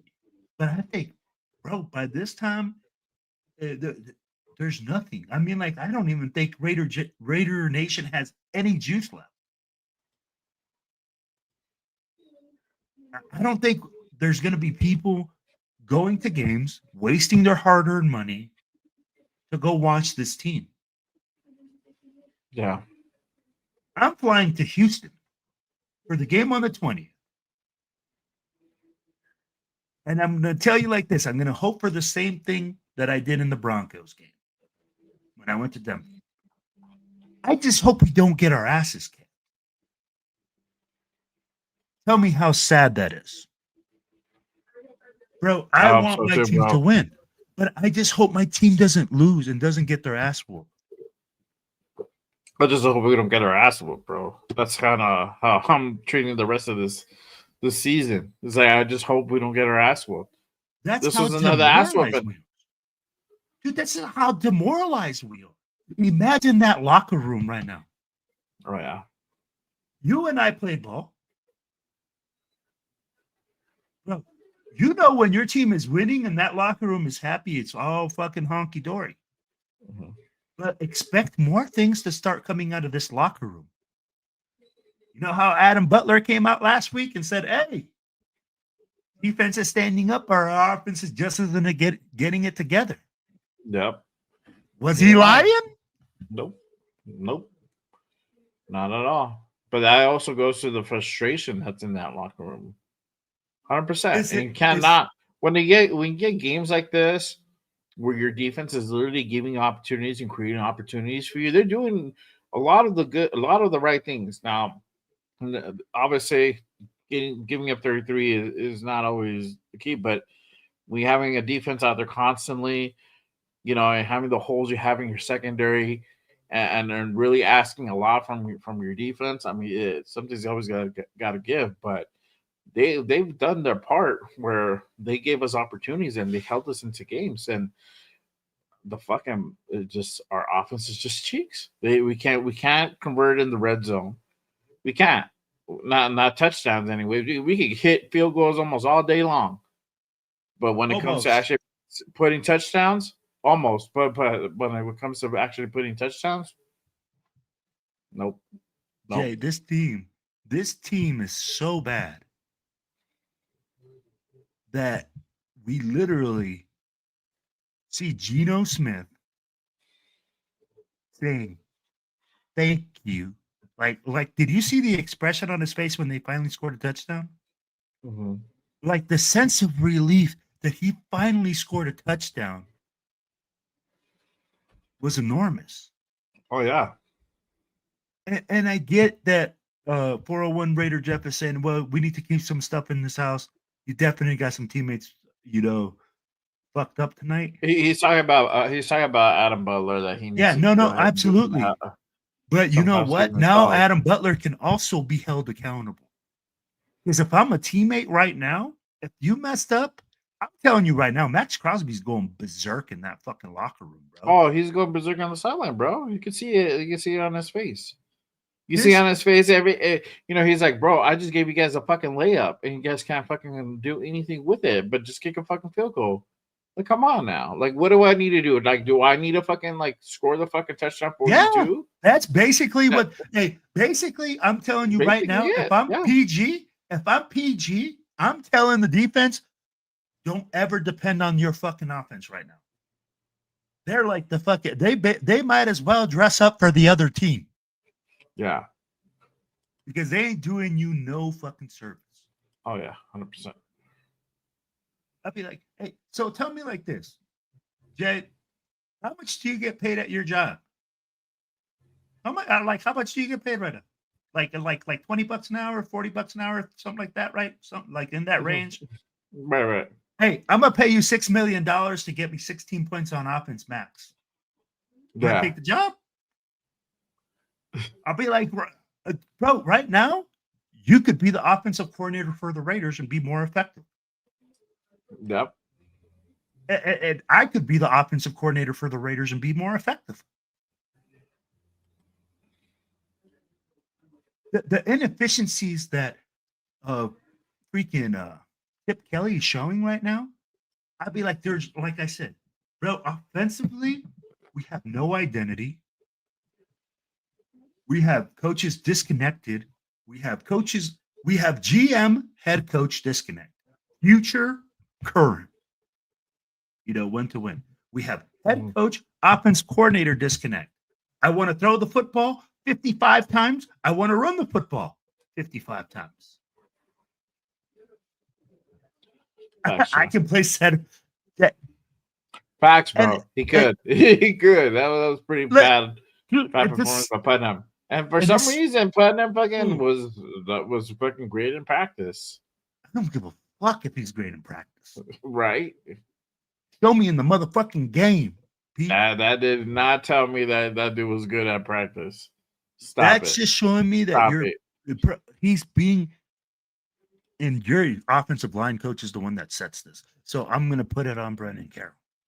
Brendan Carroll is being an immature child that can't handle his shit, that can't coach up a fucking thing, that should be fired immediately. Immediately. There has to be accountability on this team. And it has to start with Pete Carroll and holding people that are in those positions that are failing across the board for the Raiders offensively, consistently. There has to be some firings. There has to be some fucking guts in this building, and there has to be changes. If there are no changes, Raider Nation cannot expect wins. This is the definition of insanity, to keep doing the same fucking thing and to try to get a different result. I'm tired of saying it. I'm tired of doing the same fucking song and dance. We're doing things differently according to P. And that's what the is shit. Different? What is different? P needs to come to fucking earth. P needs to stop bullshitting. P needs to just be like, look, we just played a shit game. That's it. We played a shit game. We need to go ahead and I need to get with my coaches. That's it. This was a shit game. This is unacceptable. We will not play like this anymore. Whether we need to go ahead and where's Dan Campbell? And shift over, Dan right? Shit.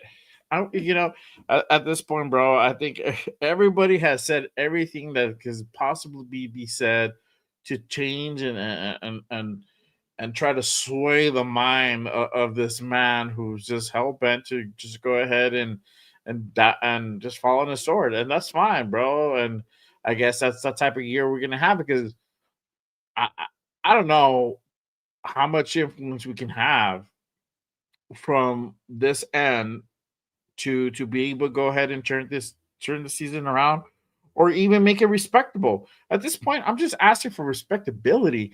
I'm not asking to fucking win games, because I mean, really at 2-8, are we really going to be contending for the playoff spot? I don't fucking think so. Unless we go on a 7-game win streak, then maybe we have a shot. Maybe, but I'm giving it odds not so good for us to be able to go ahead and do that type of run. So with that being said, let's just go out and fucking play good, clean football. And we're not fucking doing that. We're making bonehead plays when we're fucking trying to score. We're trying to go ahead and run the ball from our own half-yard line, 1-yard line, 2-yard line, whatever the fuck it was. Come on. They did up the middle where we've been so great all fucking year long. But for whatever reason, they fucking Chip Kelly and Pete Carroll, because I guess Pete was the one who made that decision, because he's like, I wanted to go ahead and try some things on offense.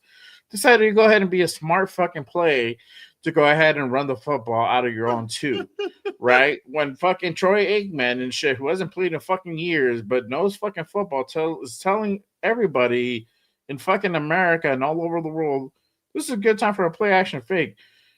You ran play action fakes.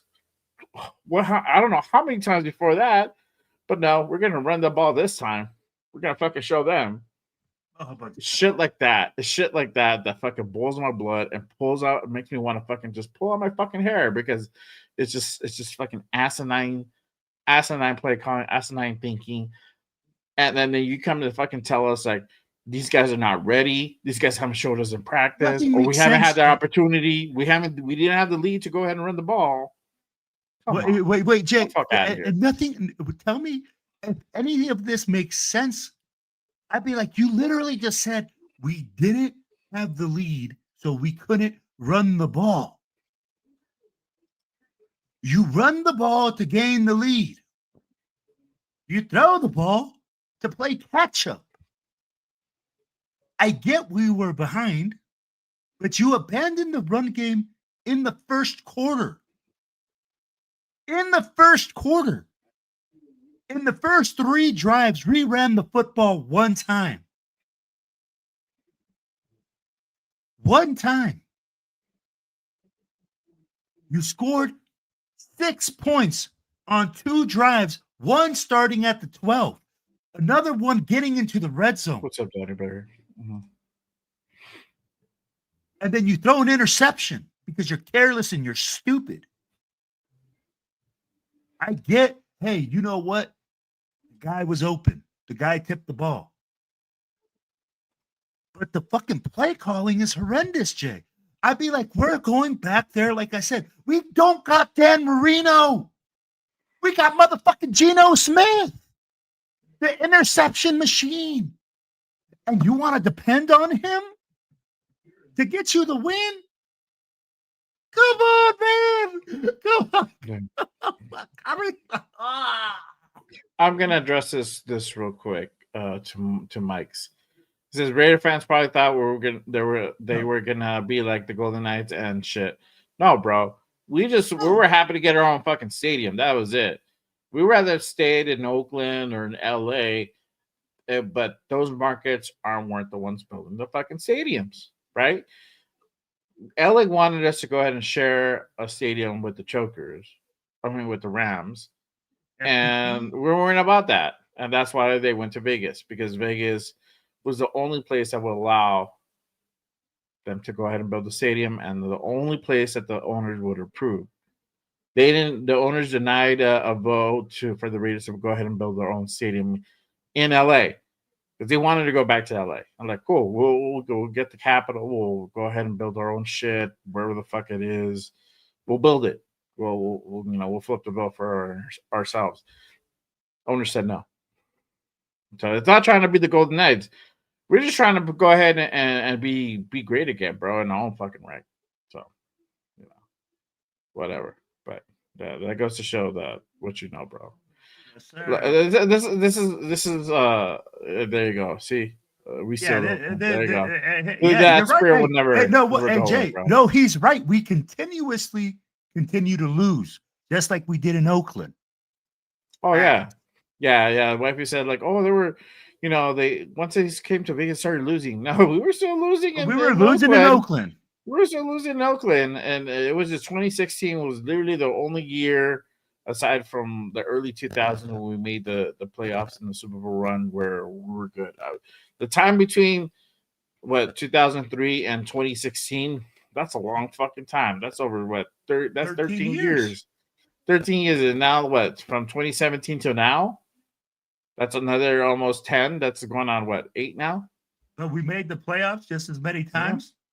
Yeah. So I feel like, again, it's not the city. It's like, again, it's our team. Ownership. It's ownership. It's the way the that mentality we're doing. In the front office. I really like what Primo said, man. When we look at the mentality of the front office, that's where I think it started. Where you have one person looking at the future, another person that's trying to win now. And then here's where my biggest disappointment is. Pete Carroll saying that he's trying to win right now is 100% factually incorrect.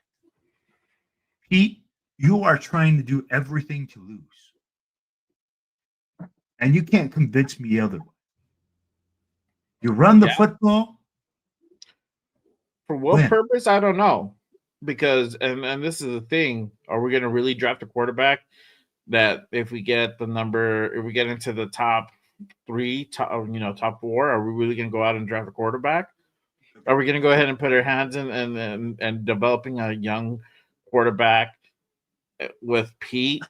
So you're hitting 2 nails on the head right there. You know what I'm saying? Like okay, I could get Chip's part in it, because honestly, when they hired Chip, that was my thought process. All right, cool. They're going to go for, or they're going to draft a quarterback early rounds, and this kid's going to be the future within the next year or two, right? It just depends how aggressive they're going to go. We didn't go for one at number 6.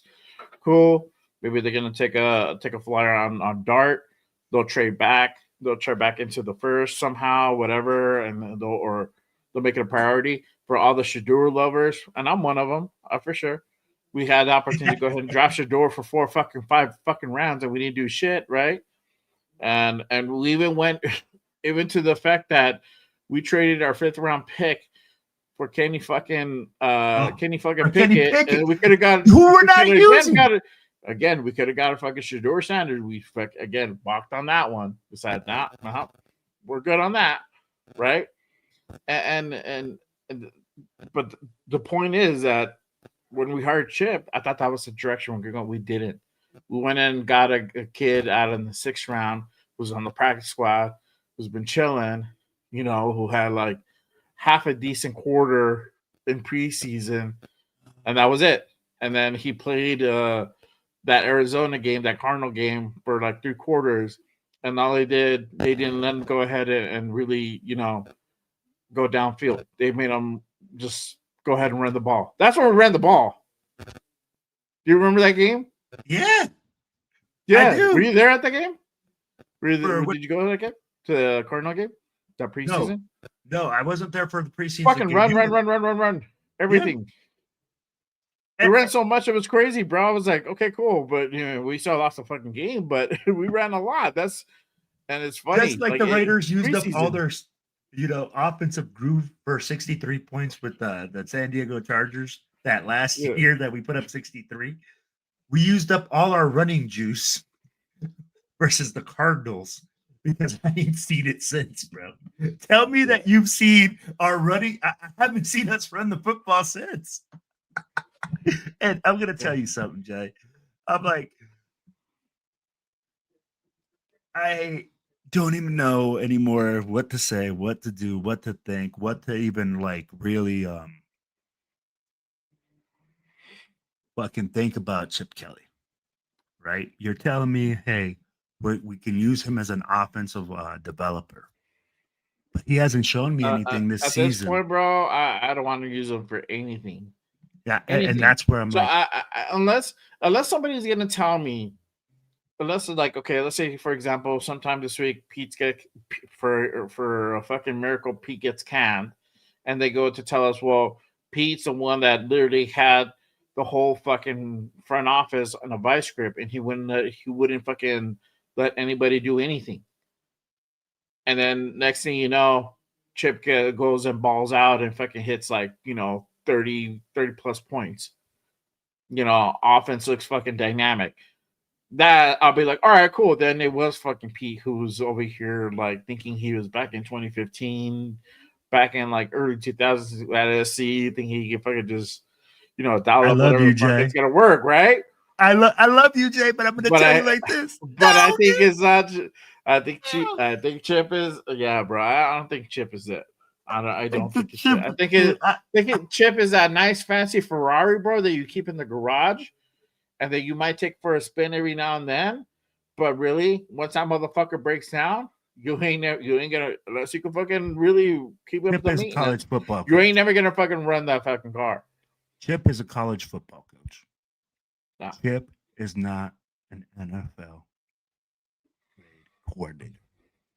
The way that he's game planning the way that he's calling the game, the way that the offense is struggling, and he's not able to, one, see that his offense is struggling and his quarterback needs the run game to work.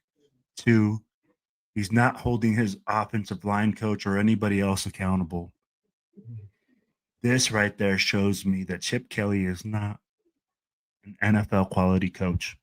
No, I'm getting trolled. Gino needs an extension to feel more confident and play better. Okay, stop it. Stop it. The fuck is that? He already has his extension.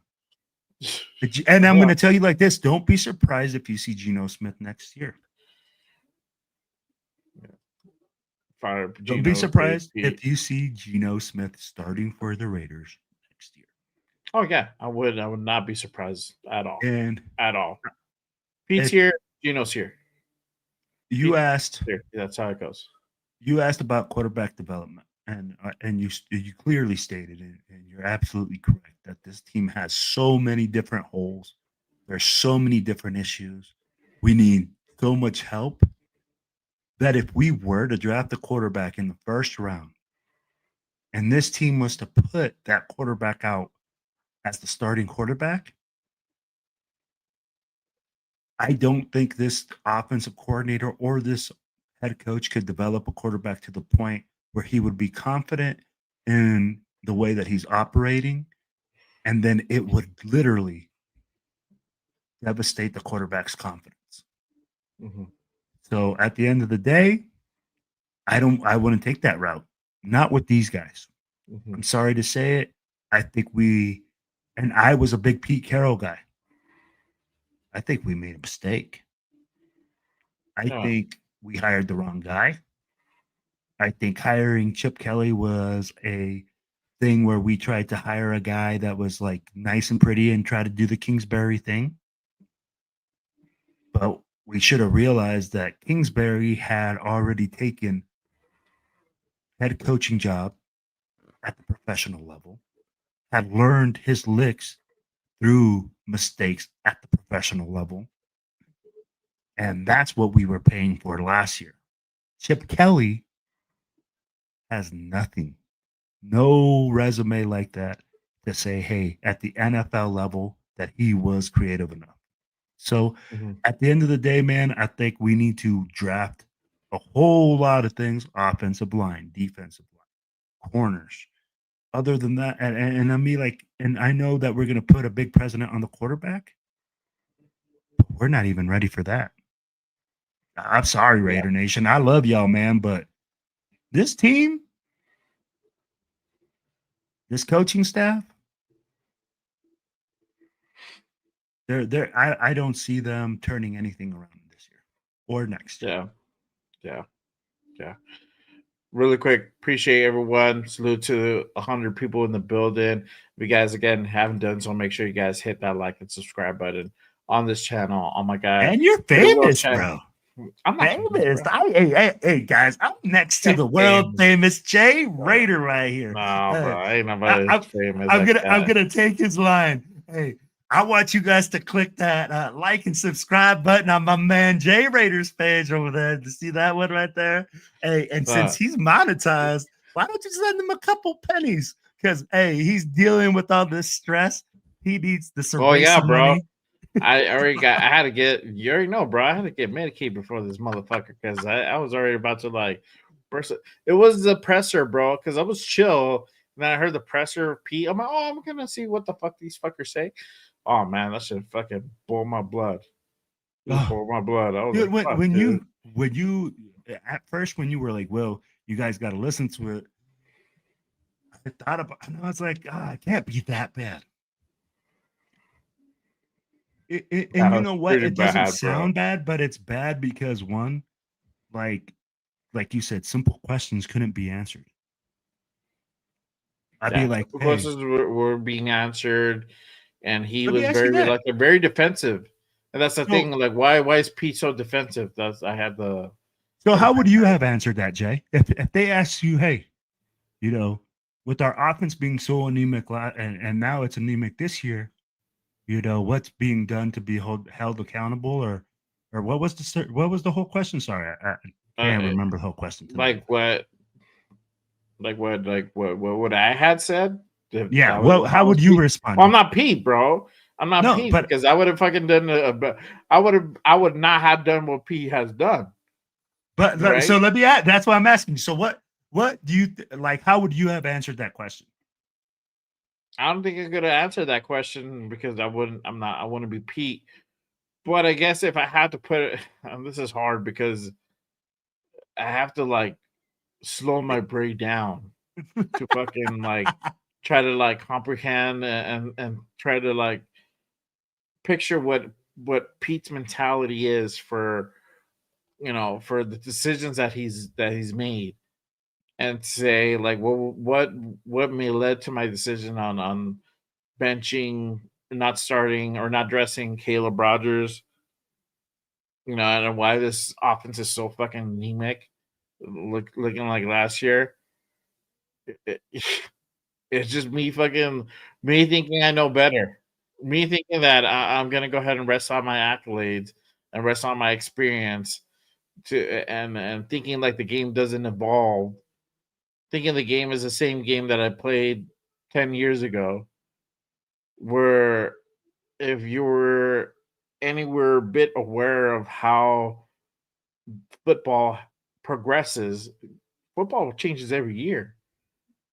Players get better every fucking year. They get faster, they get stronger every fucking year. We're bringing new guys into this league that are revolutionizing the sport. Defense are getting smarter. You get see. This is the thing that people don't fucking realize. And this is the shit that Pete doesn't realize. That we now are on a different trajectory in football. You're having all these these young coaches come in and really run the fucking show, and you're seeing a lot of success. Sean McVay. Why is everybody fucking like all about Sean McVay? Get somebody from the Sean McVay tree, right? Yeah. Why, Matt? But what's the other guy? Green Bay Packer. Matt LaFleur. Matt LaFleur, right? Why? Matt's fucking young.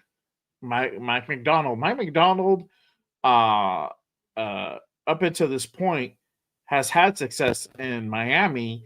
This is only the fucking really like the last year was mid, but the year before that and the couple of years before that, he was playing fucking pretty good.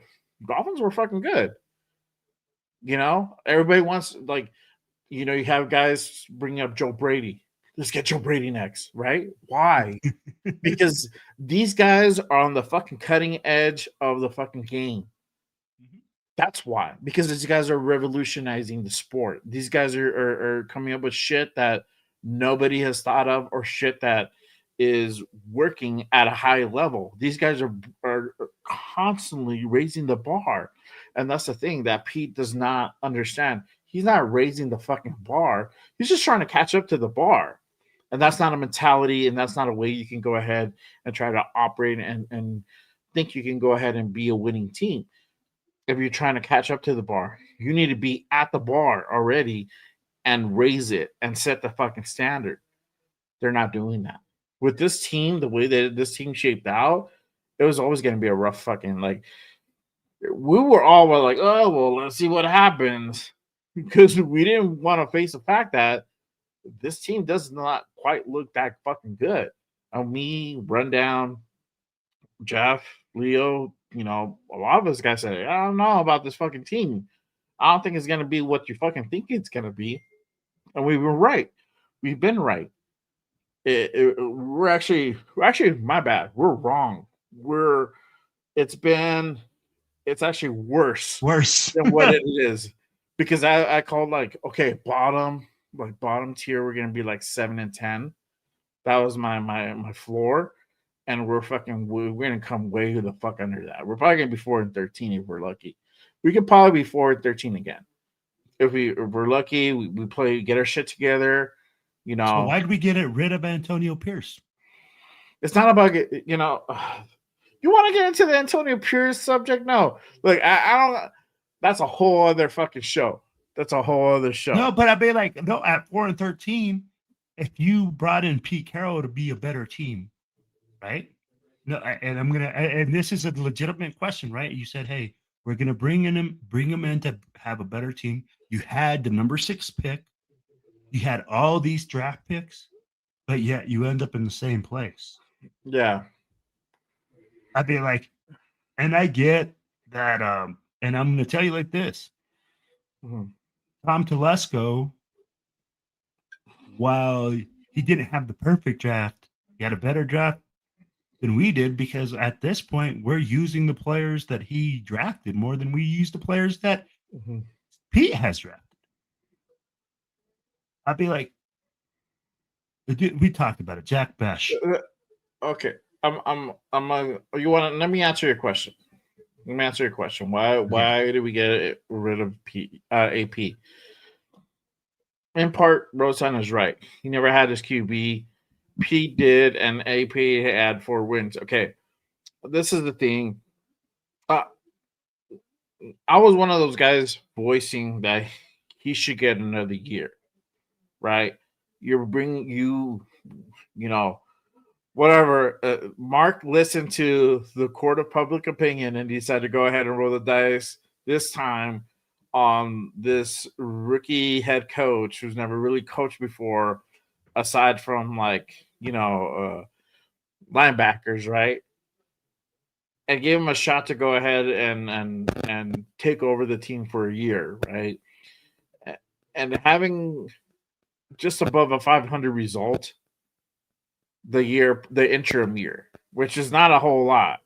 The real shot here would have been with Rich Passage, but whatever. That's gone now. Well, either way, we're still talking about it. We're still talking about the past. The point being is that you bring in a guy like AP, you don't give him the tools that he needs. You fucking band-aid a lot of the shit. You had a GM that wasn't on your side, that didn't believe that they were ready to go ahead and bring in an elite quarterback, even though his job was to go ahead and make the fucking team be ready for something like that, right? You could have drafted a quarterback at any point to go ahead and give you at least a step into the right direction. That wasn't done. We did get JPJ. We got Brock Bowers. Great. But aside from that, and Glaze, aside from that, that was it. Everybody else is gone. So those 3 guys hit. Cool. It's worked out. But AP was it was the same shit. Again, it's the same thing, different regime with a different name. But it was the same thing. We're going to try this. We're going to try that. That was AP every fucking week. We're going to try this. We're going to try that. It's Aiden O'Connell. It's Gardner Minshew. Aiden O'Connell, Gardner Minshew. Every fucking week, bro. And now it's just with the fucking offensive line. Oh, we're going to see we're going to look at tape and we're going to see what happens. It's going to be Caleb Rogers. No, wait. It's going to go ahead and be Will Putnam. Dylan Parham. Alex Kappa. Whatever. Same shit. It's the same fucking shit. It has not changed. We look even worse at times. Correct me if I'm wrong. I don't think we fucking looked any better than last year. And I know Jeff is also, that's why Jeff is so pissed at times, because he's like, fuck, we didn't even look better than last year. And they went out and decided, you know what? We're not going to fuck around anymore. This is Mark's thinking, right? Yeah. So we're not going to go ahead and rest the rest of our future on this rookie head coach. Yeah. Who don't know what he's doing, right? He's learning on the fly. He brought in all these guys. He can't even make a fucking decision, right? Yeah. They go out and get fucking Pete. Whatever. Pete wasn't my fucking first choice, but Pete's, that's what they wanted, right? Cool. We got Pete. Ben Johnson. I thought, like, cool. Maybe if we get a lot of fucking Ben Johnson, Robert Saleh, any of those fucking guys, we cool. They're like, Pete's interested. All right, well, fucking put Pete in that mix. Like, he's fucking playing fucking C or D, whatever, right? And that we lost Ben Johnson. Robert Saleh interviewed, but I guess they didn't want him for head coaching. They just wanted him as a DC role. And here we are now. They wanted to go with the more experienced guy, but this is the thing. Both of these decisions are bad, bro. Both you went with the guy who hasn't really done anything to innovate the game as far as Antonio Pierce, right? He great football player, great route coach. But what the fuck has he done? Has he created this fucking elite defense as he's fucking known for? No. He was barely getting into coaching. He just came over from college. This is his first stint in the NFL coaching area. This was his first stint with the Raiders, right? Mm-hmm. That's it. Correct. He didn't have no prior NFL experience. It's not like a Ben Johnson. Ben Johnson's been around in the fucking league for X amount of years. This guy can win. This guy has made it far into the playoffs, or whatever other guy who's won a Super Bowl or whatever, right? Like New Orleans coach. I always keep forgetting his name. Like that dude, right? And it's not the same thing. It's not. He never did anything innovative. He's always learning. And, he always had an answer to PG. He was just a figurehead as a rah-rah coach, and it was going to take him a long time. We probably wouldn't see anything productive until maybe 2 years after that. So if we would have given him the next year, probably the year after that, maybe we start seeing something turn around. But realistically, it probably wouldn't have been to a third year where we actually start seeing like, okay, cool. Things are starting to turn around. Things are starting to progress, right? That's why AP's not here. But now you brought in this guy who's experienced, who knows who's been at the highest level, won at the highest level, who's won in different teams. But this guy, the last time this guy won a championship was fucking over a decade ago. But let me ask you this. You're still in the same spot. You're still in the same spot. You're still, because you're not bringing somebody who's going to be an innovator. You're not going to be somebody. You're not bringing somebody who has talent, who is changing the game or raising the bar, and that's why you're seeing guys like Liam Cohen. You gave Liam Cohen. You put him in Jacksonville with the red quarterback already in place. Guess what the fuck they're doing? Ben Johnson's team is turning it around. It's shit. It's shit like that. I can't say everybody's gonna go ahead and hit it always. Like look at Aaron Glenn and the Jets. That's just that organization is just fucking abysmal. They're on par or worse than us. Their fucking whole front office. So you could take it as whatever you may, but that situation is just rough for any fucking coach to be in there. But if they stick with them, he could potentially change shit. This is his first year, mind you, so there's still time. But that's what I'm saying. Like all these guys, you got like Matt LaFleur, got Sean McVay, guys who changed the game, who came in and now are finding success. I want Mike LaFleur, his little brother, to be the next, offensive coordinator here if that opportunity becomes available. You know what I mean?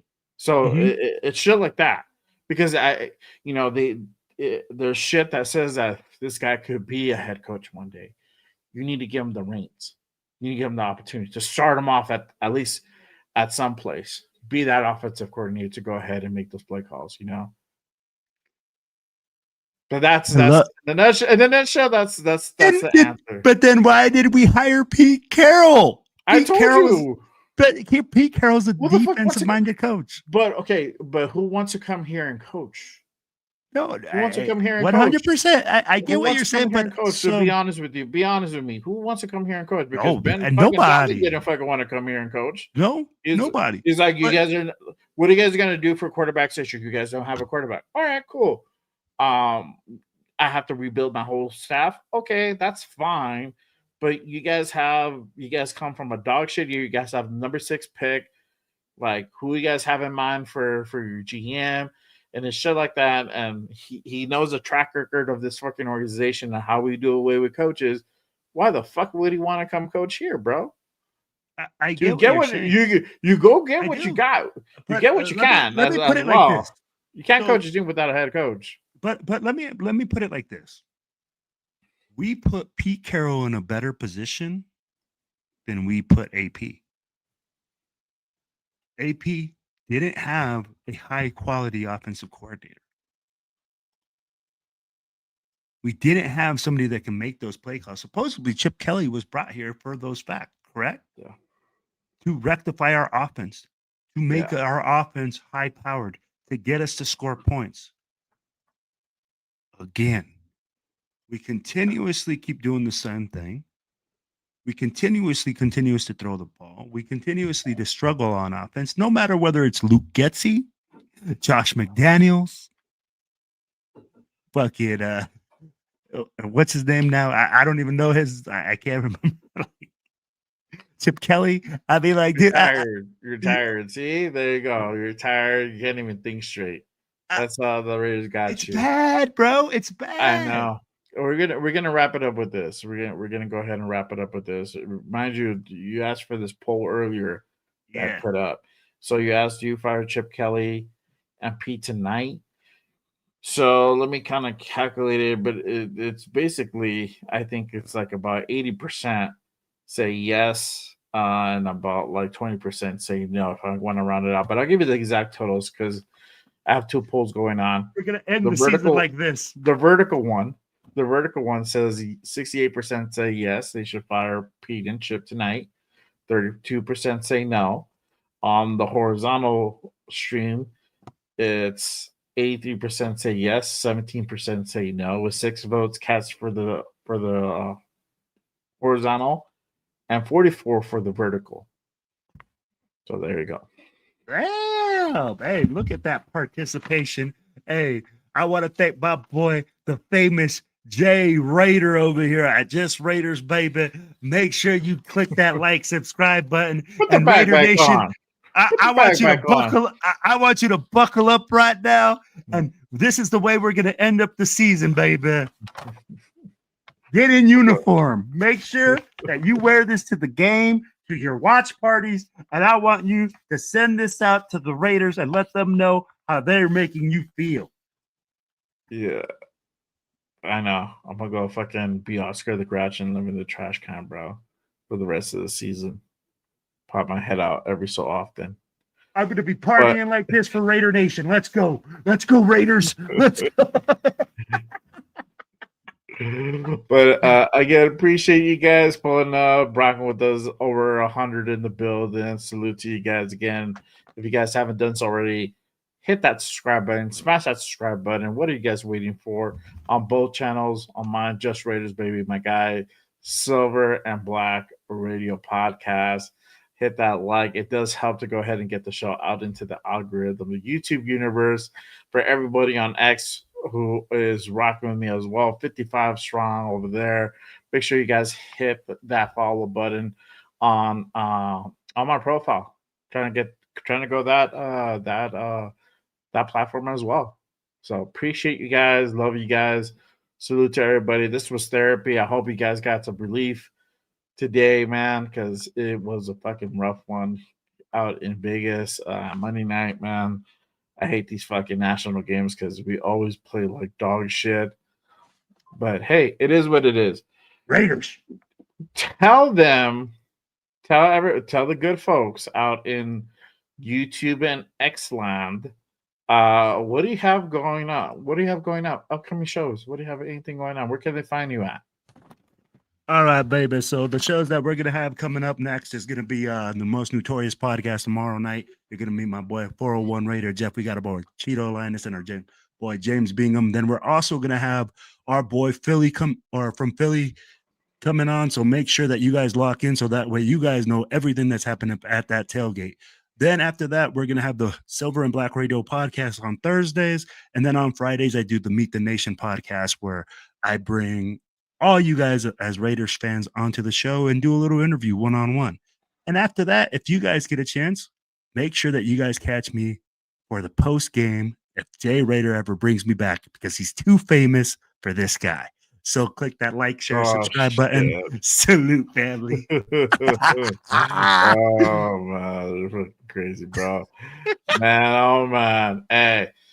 Appreciate everyone who pulled up and rocked with me on the post-game reaction show. Again, I hope you guys got a little bit of relief. This is therapy, not just for me, but just for everybody here. Make sure you guys go ahead and tap in for the Raider Connection Wednesday night with not only myself, but Cheeto Linus, LB Raider 10, and my guy Raider Jeff, who is in the chat right now.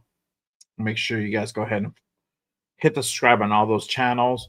And then I'll be back this Saturday with another Good Morning Raiders. I was off last week. We had a little scheduling difficulty. We're going to go ahead and come back. I got a cool guest coming on, the other half of We Raiders, Baker Raiderette. She's going to be my guest for this upcoming Saturday. So make sure you guys go ahead and tap in. We're going to talk about this game and the rest of the season with her and get her takes on everything. And great insight from her. So make sure you guys go ahead and pull up for that one. Again, Good Morning Raiders. And that's going to be at Saturday morning, 10 a.m. Pacific on the West Coast, right out in Bushytown. So Cafecito and Raiders, baby. Coffee. Yep, Cafecito and Raiders. So make sure you guys go ahead and get your mind right. Do whatever it is, go ahead and get your mind right. I ain't gonna fucking judge because I do the damn thing too. But we're gonna go ahead and do the damn thing on Saturday. So make sure you guys go ahead and pull up. Raider Connection every damn Wednesday, 6 p.m. Same bad time, same bad channels. So make sure you guys go ahead and pull up for that one. And then always Raiders Unfiltered. I just didn't do one because we had the game on today and I had a host. I hosted some peeps. Shout out to my boy. He came through tonight and just watched some game, watched some football. Luckily, he didn't talk shit, so that was cool because his team is also talking shit, so that was good. But make sure you guys catch Raiders Unfiltered every damn Monday at 5 p.m. Pacific on the West Coast. Y'all already know. But other than that, that is our time for today. Hey, man, I got to go to bed, man. You need to go to bed, too. Look, y'all tired over there. You've been crying. Look like you've been crying, man. Why you crying? Raiders. Hold on, bro. Let me do it right. Yo, man. I appreciate y'all. Salute to everybody. I'll see y'all next time. Always remember, just Raiders, baby. I don't give a fuck. We're 2-15. Raiders, bitch. Raiders, bitch. Till next time, y'all. Whoosh. Later.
Inside Allegiant Stadium for the first time this year.